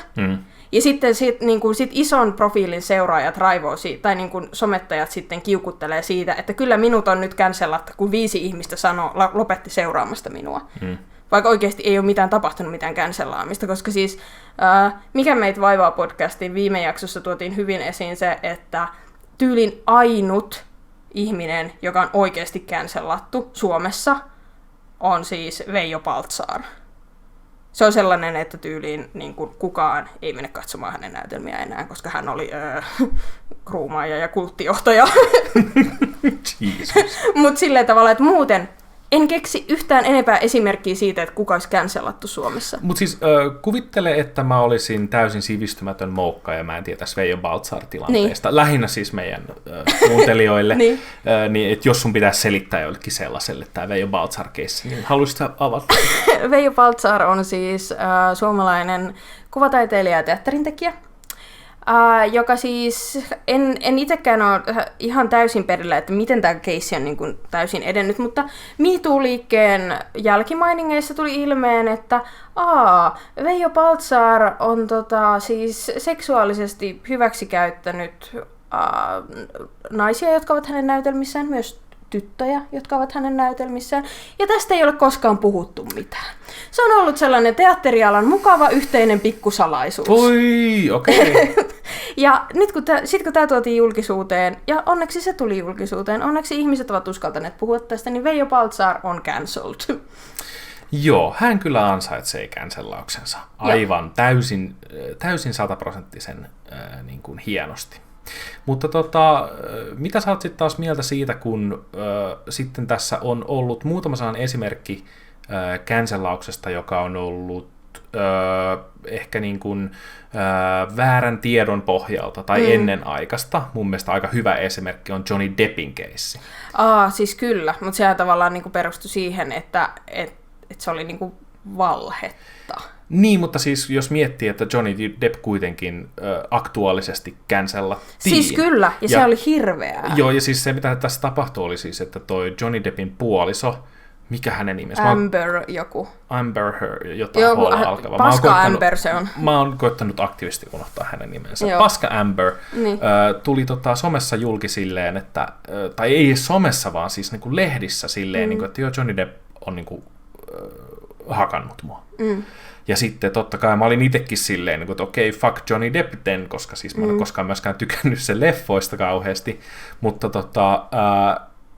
ja sitten Johnny Depp aivan aktuaalisesti oikeasti cancelattiin. Ja se menetti niin kuin, paikkansa just näissä uusissa Harry Potter-leffoissa. Mä en tiedä, onko se sen jälkeen tehnyt duunia siis niin kuin Hollywoodissa näyttelijänä, mutta siis se cancelattiin tosi kovaa. Ja sitten jossain kohtaa paljastukin niin, että ei, kun se oli tämä paska Amber, kuka oli siis pahoinpidellyt Johnny Deppia koko niiden suhteen aikana, ja gaslightannut sitä ja kaikkea muuta, ja sitten Johnny Depp on ollut vaan silleen, että no en mä oikein voi tehdä tälle tilanteelle mitään, koska kaikki vihaa mua. Se on ihan siis aivan kammottavaa. Mä oon tosi siis aktiivisesti surullinen siitä, että mäkin olin tosi vahvasti sitä mieltä, että Johnny Depp on niin kuin hirveä ihminen, joka pahoinpitelee kumppaneitaan. Siihen toki myös vaikutti siihen mun ajatukseen se, että kun mä oon ymmärtänyt, että Johnny Deppillä on ollut taustaa aiemmin tästä tällaisesta käytöksestä, minkä takia mun oli helppo uskoa, että tämä olisi totta. Myös sen takia, että ties, että Johnnylla on päihdeongelmaa ja ei ole silleen mikään maailman helpoin tyyppi, eikä silleen rauhallisin tai rationaalisin. Niin sitten se oli myös tosi helppo uskoa, ja myös kaikista ahdistavintahan on se, että myös Paska Amber on tiennyt tämän, minkä takia hän on tullut lehdistöön kertomaan nämä asiat. Ja siis paskaahan on se, että vaikka tämä asia on käynyt ilmi, niin Amberin uralle ei ole käynyt mitenkään. Se on seuraavassa Aquamanissa edelleen. Johnny Depp kärsii näistä seurauksista. Ja se on tosi väärin, mutta sitten tavallaan tuossa herää vaan just se ajatus siitä, että no en mä tiedä, että mitä tolle tilanteelle sitten niinku pitäisi tehdä, koska se tietenkin mitä voi tehdä on se, että ei tuomita ennen kuin tiedetään.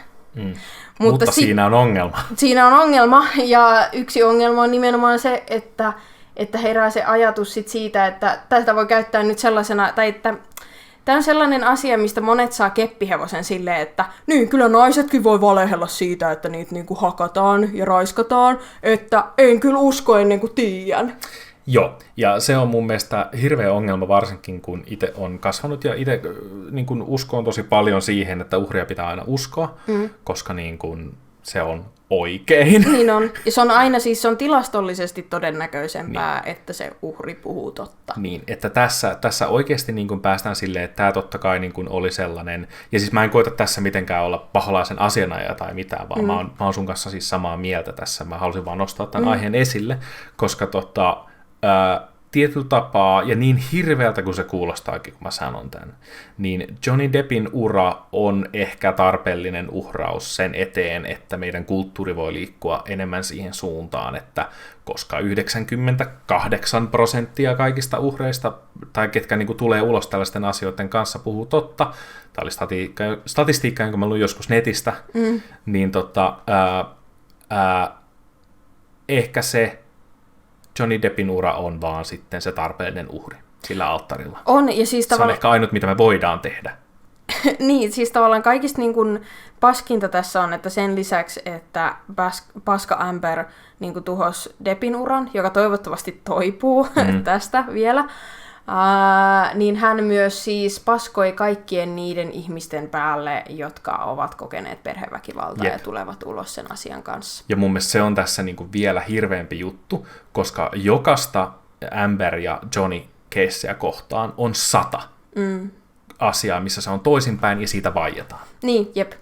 Koska myöskin tämä tilanne, jos Amber olisi 15 vuotta sitten tullut ulos ton kanssa, niin kaikki olisi sanonut silleen, että sä koetat vaan pilata hyvän Johnin maineen. Siis tää, jep. Ja vaikka se siinä tapauksessa olisi ollut oikein, niin overall kulttuurina se on äärimmäisen fucked up ja äärimmäisen väärin. On, ihan ehdottomasti. Niin jos tämä ajaa meidät parempaan maailmaan, niin silloin mun mielestä ikävä kyllä, anteeksi Johnny Depp, sä oot rikas, valkoinen, komea ja lahjakas. Sä ehkä bounce backkaat. Joo, eikö sä pärjäät?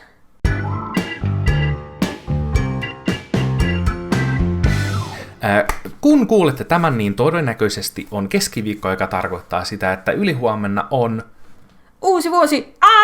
2021 tulee, kaikki pakoon, ei pakoon, pois piiloista. 2020, maailman historian huonoin vuosi loppuu. Chibi-chibi-dao. Tai sitten vuosi 2020 oli vasta traileri vuodelle 2021. Oh yeah, kaikki on vielä huonommin. Pandemian lisäksi Trumpista tulee korkeimman oikeuden tuomari. Mä tiedän.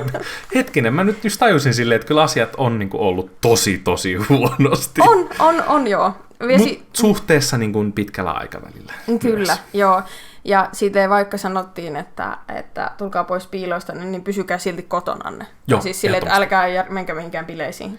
Joo, please, ei. Mutta koska vuosi on loppumassa ja meillä on vain äänitetty nyt tunti 15 minuuttia, niin me ajateltiin käydä meidän molempien tämän vuoden hienoja top 3 läpi. Ta-da-ta-da-ta-ta, yeah! Mun mielestä hienoin top 3 parhaimmat jutut tänä vuonna on ollut sinä, McDonald's ja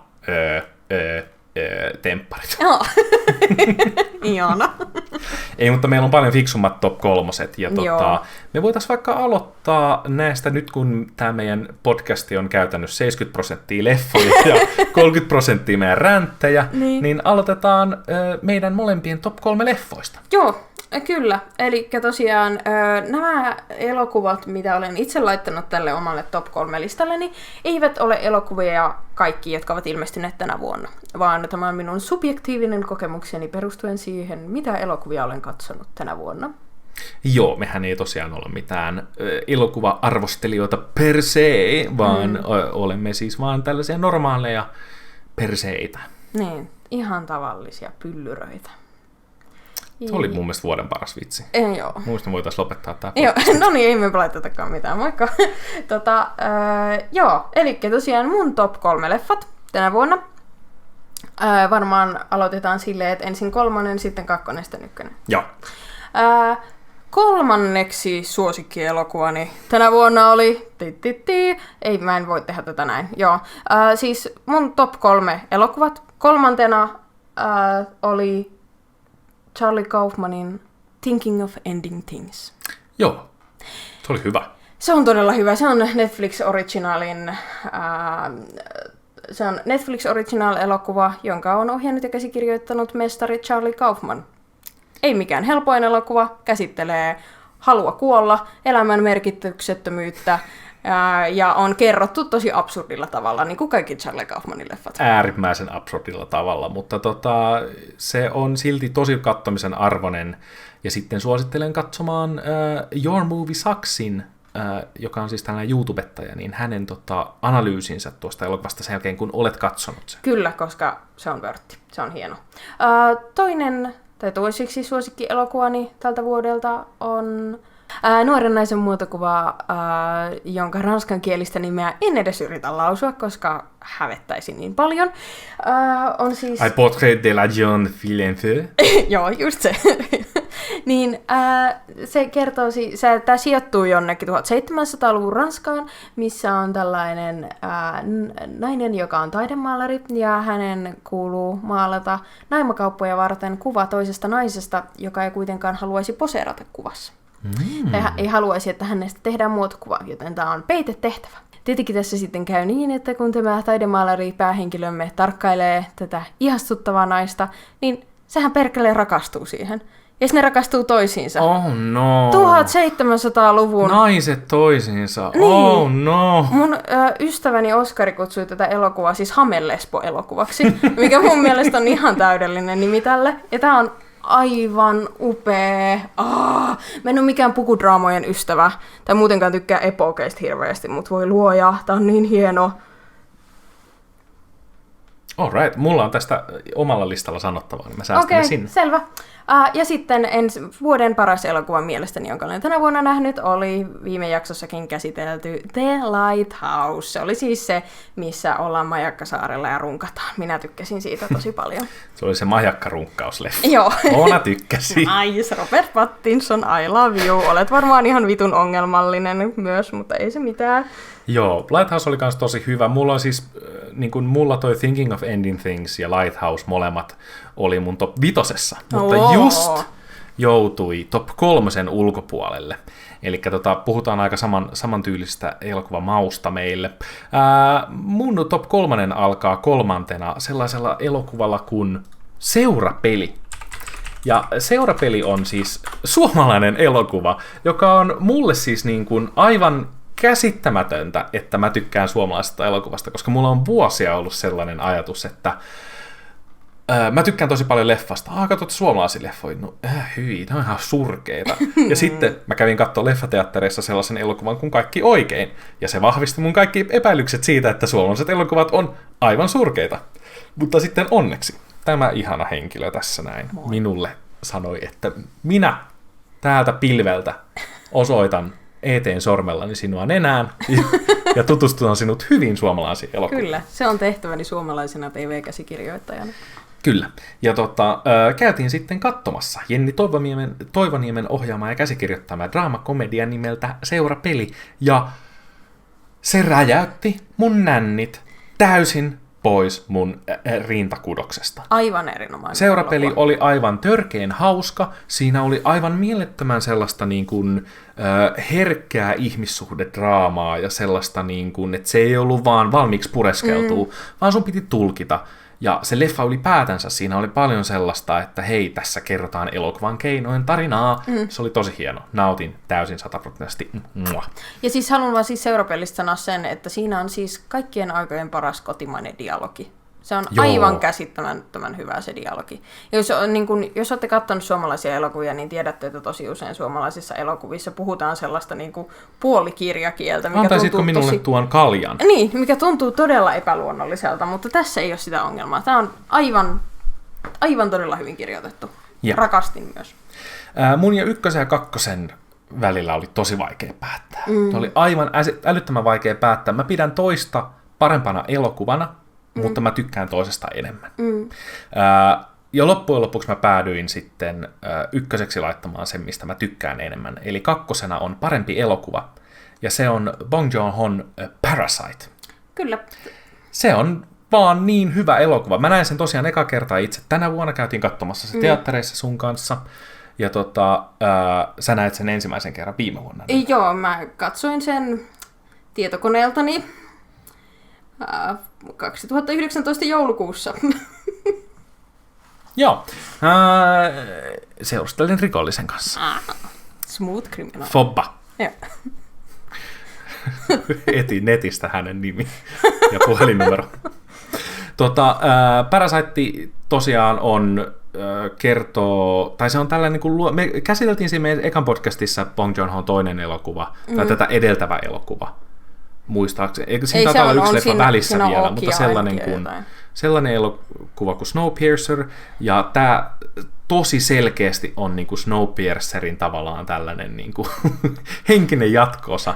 Tai toisin sanoen Snowpiercer on tämän selkeästi niin kuin Parasiteen valmistavaa niin kuin valmistelua teos. Joo. Koska Parasite on niin kuin luokkayhteiskuntakritiikkiä, nimenomaan siis niin kuin luokkakritiikkiä. Niin, kyllä.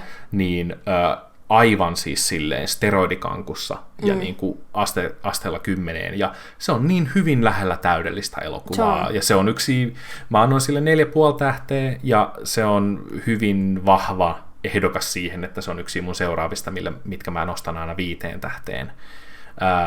Se on vaan aivan törkeen kaunis, tosi hyvin näytelty, niin törkeen hyvin, siis niin kuin kaikki siinä on niin hyvää. Se tarina on yllätyksellinen, ja se on täynnä allegorioita ja vertauskuvia ja metaforaa ja niin kuin vaan taidetta isolla teellä.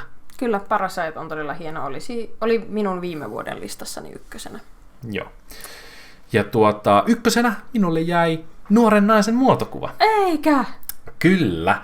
Nuoren naisen muotokuva oli mun lempielokuva. Se oli sellainen leffa, joka sai mut tuntemaan kaikkein eniten viime vuonna. Se oli mun mielestä niin älyttömän kaunis ja surullinen, ja mun mielestä siinä käytettiin niin törkeen ihanasti sitä, että miten just kun sä puhuit siitä katseesta, että miten se, kun puhutaan paljon tästä niin kuin kameran katseesta, että miten se on tietyllä tapaa niin kuin käännetty päälailleen tässä, että sen sijaan, että se esineellistäisi jotain niin kuin huonolla tavalla, niin se esineellistää sen ensin niin kuin siihen tarinaan sopivalla tavalla, ja sitten sen jälkeen kauniilla romanttisella tavalla, sillä että tutkitaan jotain ihmistä, jotain hahmoa kuin taiteilija, niin sillä kaikella on siis niin kuin syy siinä tarinassa, ja vitsi mä rakastan sellaista, ja siis koko se leffa on kuin maalaus. Se on aivan upea. Ja siinä on yksi parhaimpia loppuja, mitä elokuvissa on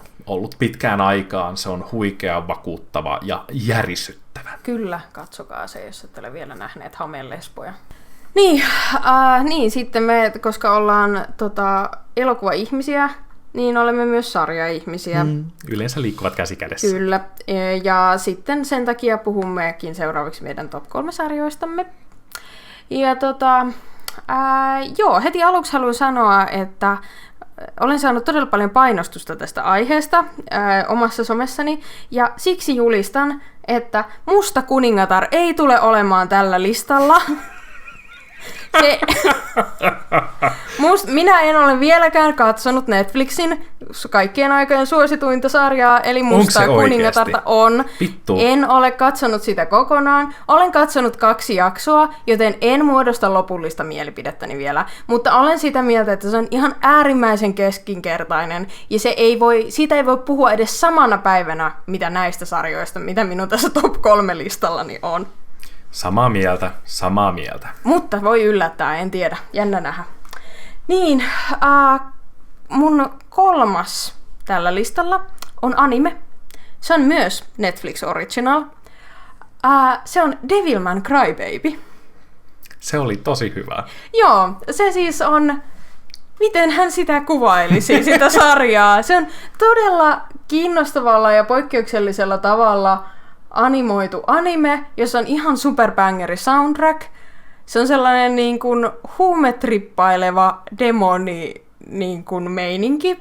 Siinä siis on sellainen jätkä, joka on tosi tunteellinen ja itkuisa. Hänen sisänsä menee demoni. Ja hän on sekä Devilman että Crybaby. Mutta, ja siitä syntyy vaikka mitä selkkauksia. Siis kyllä, että vaikka tämä kuulostaa tosi tyhmälle, niin kuin animet yleensä kuulostaa, niin tämä on tajunnan räjäyttävä. Siis Herran Jumala. Siis niin kuin se, että miten tämä sarja niin kuin kasvaa, millaisia tunteita tämä onnistuu välittämään, millaista se musiikki on, millaista se animaatio on. sä muistat, kun me katsottiin se vikajakso, ja mä vaan itkin sohvalla, kun mä olin niin syvän liikutuksen vallassa siitä, että millainen se sarja oli. Ja mä itkin sitä, että koska se kosketti mua se tunne, mitä se välitti, se sarja, mutta mä itkin myös, koska se oli esteettisesti niin täydellinen. Se, että joku on kyennyt luomaan jotain niin taidokasta, niin se kosketti mua tosi syvältä.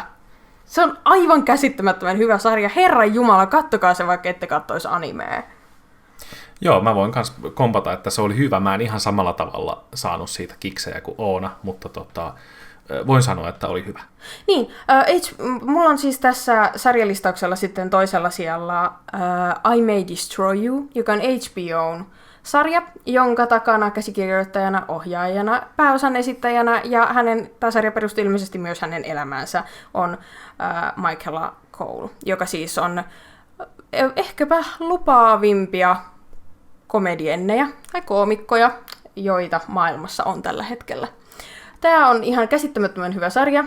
Käsittelee tosi freshillä ja rohkealla tavalla ja myös samaistuttavalla tavalla siis periaatteessa niin kuin raiskauskulttuuria. Sitä, että kuinka yleistä on ensinnäkin tulla raiskatuksi ja miltä se yleensä näyttää ja miltä se tuntuu, kun tulee raiskatuksi.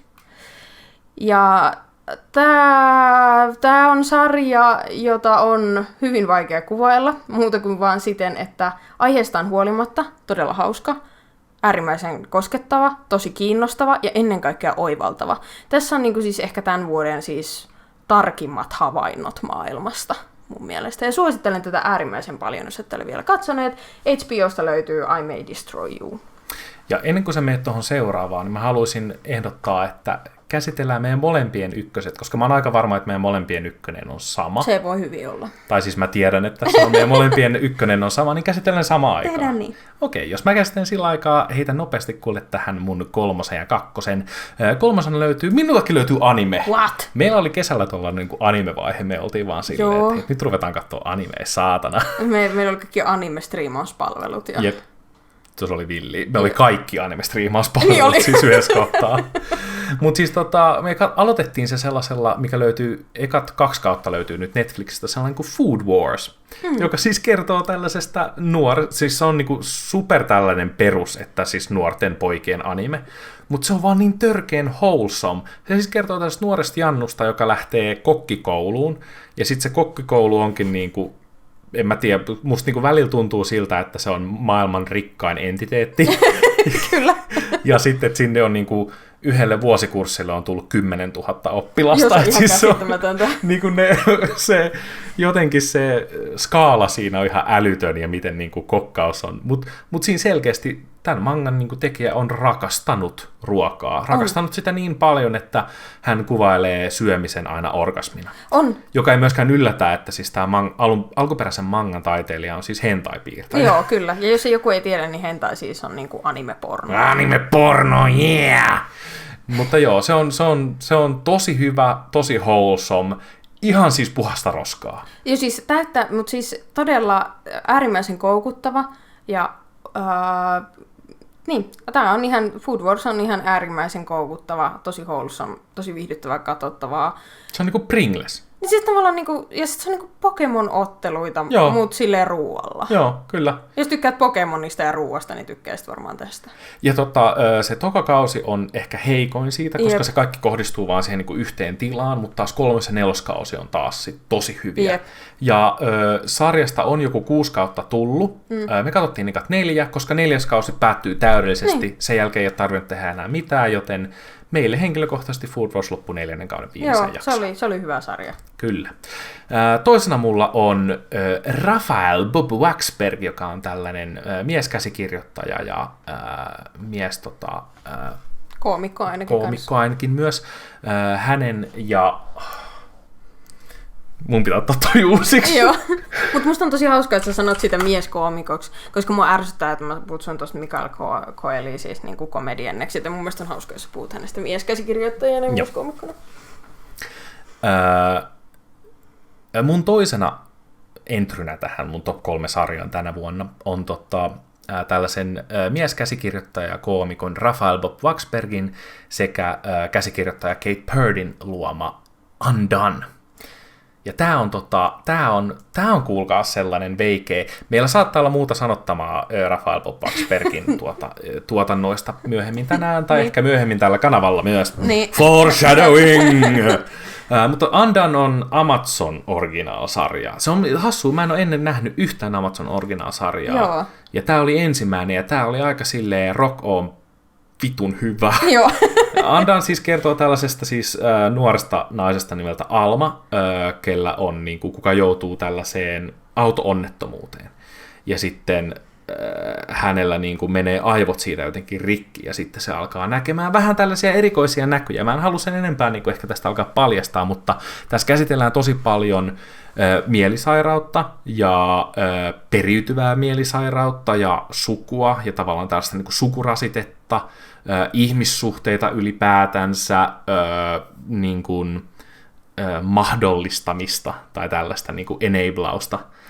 Ja tämä on, niin kuin, tää on jotenkin todella kouriin tuntuva. Tässä on vaan 20 minuutin jakso. Se on ihan liian vähän. Lyhyt, mutta tämä on niin jotenkin laserfokusoitunut. Tämä on aivan erinomainen sarja, siis voi tämä rakkauden määrää, mitä tunsin tätä kohteen. Tämähän on siis animaatio. Joo, tämä on niinku rotoskoopattu. Joo. Eli tämä on näytelty jossain soundstageillä niin kuin live-ihmisten kanssa, ja sitten sen jälkeen jokainen frame on piirretty käsin. Ja tämä on tosi upean näköinen sarja. Tämä on ihan myös älytön. Jep, tämä on, kyllä tämä oli siis niin kuin omalla top-listauksellani siellä 4. Joo, mutta tämä oli hyvä.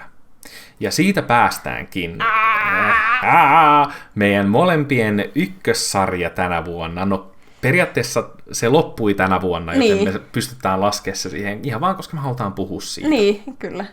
Meidän ykkönen on BoJack vitun Horseman. Sano uudelleen. Meidän ykkönen on BoJack vitun Horseman. Joo, kyllä. Siis mä en pysty edes aloittamaan. Me ei ihan hirveästi nyt voida tässä käsitellä tätä. Ei, sanotaanko näin, että meillä on tulossa ihan oma juttunsa BoJack Horsemania koskien. Joo, meillä on suunnitteilla isoja asioita siitä, mitä me halutaan puhua BoJack Horsemanista, koska se on meille molemmille ei pelkästään tämän vuoden ykkössarja, vaan ainakin mulle henkilökohtaisesti helposti kaikkien aikojen ykkössarja. Kyllä se on myös minun top-listani ykkönen, ja on niin kuin varmaan elämässänikin ykkönen. Kaikin tavoin BoJack Horseman, kaikessa. Siis rakastan BoJack Horsemania aivan saatanasti. Siitä siis kertoo paljon, että mun ainut taulu, joka ei ole mun oman isän maalaama, mikä mulla on seinällä, on juliste BoJack Horsemanista. Joo, ja mulla löytyy siis säärestä valtava tatuointi aiheesta BoJack Horseman. Se kertoo vähän. BoJack Horseman on siis just sama luoja kuin tämä mun edellinen kakkonen, tämä Undonen luoja, eli Rafael Bob Waksbergin luoma sarja. Animaatiosarja, ja tämä on hyvin paljon enemmän perinteinen animaatiosarja, mutta älkää antako sen ulkokuoren hämätä teitä.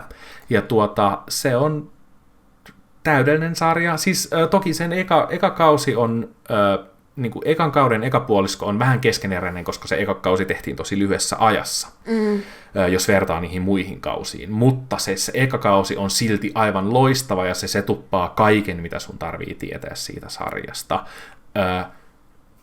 Mä en pyydä, vaan mä sanon teille, että teillä ei ole lupa katsoa meidän sisältöä ennen kuin te aloitatte tai olette katsoneet BoJack Horsemania. Ei tarvitse katsoa kaikkea ennen seuraavaa viikkoa, mutta mä en halua, vaan teidän pitää aloittaa se. Tässä muuten tulee BoJack Horseman poliisi tulee teidän luokse ja lyö teiltä sääret poikki. Joo, kyllä, näin se on. Joo, BoJack Horseman on kyllä sarjana sellainen, se on komedia, se on psykologinen draama, ja se on myös hirvittävä tragedia. Se on kaikkea niitä todella onnistuneesti, ja me ei voi puhua siitä enempää. Ei voida. Mutta siis, kattokaa BoJack Horseman, se on maailman tärkein ja hienoin asia. Joo, ja antakaa sille mahdollisuus. Sen 4. jakso on hyvä, tai siis ekat 3 jakso on hyviä, 4. jakso on vielä parempi, sen 8 jakso on huikea, sen 11 jakso on sellainen, että jos te ette sen ekan kauden 11 jakson jälkeen tykkää siitä, sitten teillä on lupa lopettaa se. Mutta ennen sitä, niin ei voi mitään, kattokaa se 11 jakson asti.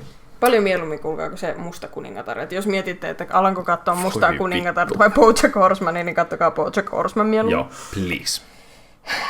Joo, no sitten meillä olisikin tavallaan enää tässä tämä meidän viimeinen osiomme.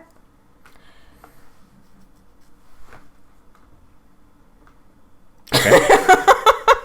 Joo, tavallaan noin meidän top 3, noin meidän top-listaukset oli ehkä niin kuin myös suositukset.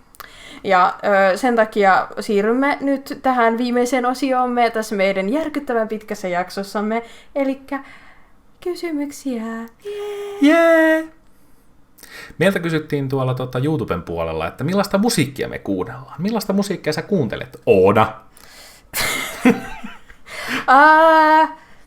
Siis tiedätkö, miten mä muuten inhoan tosi paljon? No? Ihmisiä, jotka sanoo, että mun musiikkimaku on siis niinku, että aivan kaikki. Mä kuuntelen aivan kaikkea, koska se ei ole totta. Joo. Kukaan ei kuuntele aivan kaikkea musiikkia.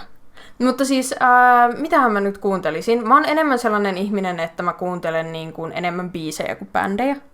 On joitain bändejä, jotka on läpi elämän minulla kulkeneet, tai nyt ihan läpi elämän, mutta yläasteella mun musiikkimaku oli aivan hirveä. Mä olin emo, ja se vaikutti kaikkeen. Se oli niin kuin kruumausmusiikin suuri juhla. Kaikui kuulokkeistani koko ajan. Mutta siis mä oon ehkä enemmän semmonen niin kuin... mä tykkään popista aika paljon, indie-popista ennen kaikkea.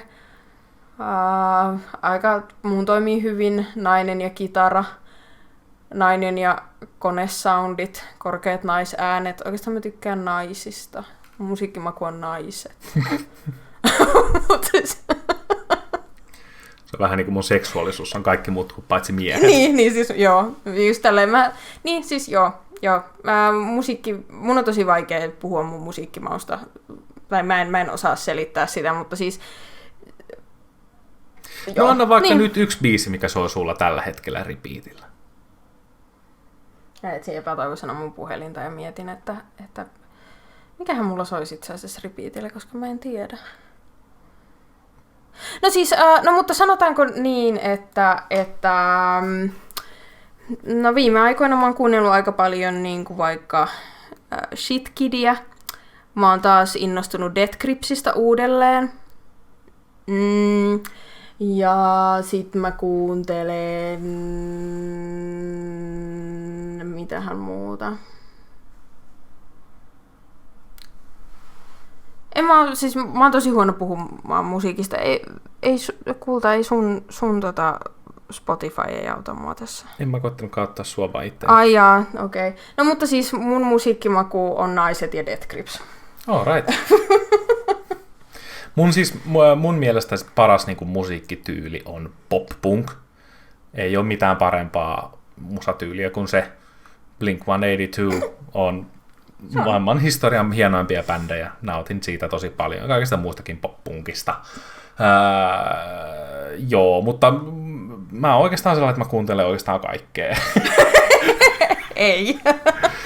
Mutta siis mun menee tosi paljon vaiheessa, että jossain kohtaa mä kuuntelin ihan törkeästi siis niinku jatsia, ihan vaan, että mä tykkään tosi paljon jatsista. Jats on ihan sairaan kiva musiikkimuoto, se on mun mielestä jotenkin silleen rauhoittavaa. Varsinkin jos sä teet jotain niin kuin kotitöitä, niin jats, niin ihanaa. Okay. Ja mulla on ollut siis kaikki omat hevarivaiheet ja tällaista. Mä jossain kohtaa kuuntelin Eminemiä. Mulle tulee aina 2 vuoden välein sellainen, että mä kuuntelen 2 kuukautta pelkästään Eminemiä. Ja sit mä oon vaan silleen tosi vihana ja valkoinen. Joo. Ja joo, sitten just tulee niinku kaikkea aina uutta rupeaa dikkailemaan. Nyt mä oon viime aikoina tykännyt tosi paljon tosta Denzel Currystä. Sen biisit on tosi hyviä, mä dikkaan tosi paljon. Suomalainen Luukas Oja on ihan hyvä. Tosi hyvä. Sitä mä oon fiilistellyt viime aikoina ihan sikana. Muuten mä tykkään siellä siis niinku taitavia sävellyksiä, jossa on selkeät melodiat. Mä tykkään myös paljon EDM:stä ja popista, että siis silleen, se mulla vaihtelee niin paljon, että se on vaikea sanoa. Joo, mä muuten tajusin, että mun musiikkimakuun kanssa vaikuttaa tosi paljon se, että kun mä kuuntelen musiikkia lähinnä silloin, kun mä kirjoitan. Ja sit sitä niin kuin määrittää siis se hyvin paljon. Että sitä tulee kuunneltua sellaista musiikkia, mikä sopii siihen tekstiin, mitä sillä hetkellä työstän. Ymmärrän, sulla on niin kuin soundtrack-kirjoitus. Joo, kyllä. Se kuulostaa hauskalta. Joo. Me saatiin myös toinen kysymys, joka on, että mikä on paras alusta tämän podin kuuntelemiseen. Elikkä mistä on meille eniten hyötyä Ja... No oikeastaan niin kun siitä, että missä sä kuuntelet tätä tai katsot tätä, niin sillä ei ole mitään väliä. Siitä ei ole meille hyötyä, siitä on, ei väliä, onko meille hyötyä siitä, miten tätä nautit. Niin. Mutta meitä silti löytää aika useammasta paikasta, eli jos esimerkiksi pelkästään katsot tätä YouTubessa, niin kannattaa myös tietää, että meidät löytää myös aika monesta muualtakin paikasta. Esimerkiksi Spotifysta, Apple Podcastista, Google Podcastista, no ne on varmaan ne isommat ja tärkeimmät, mitkä kannattaa mainita, mutta Podcast Addict, appi, mistä meille tulikin itse asiassa pyyntö silloin ekan podcastin jälkeen, laitettiin heti sinne.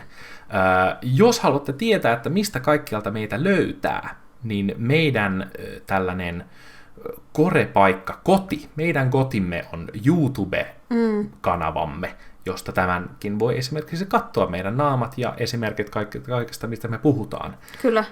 Samalla kun me tässä höpötellään, jos se on tavallaan teidän sellainen juustonne. Se löytyy youtube.com/c/huumori, huiskaus, Oona ja Juhana.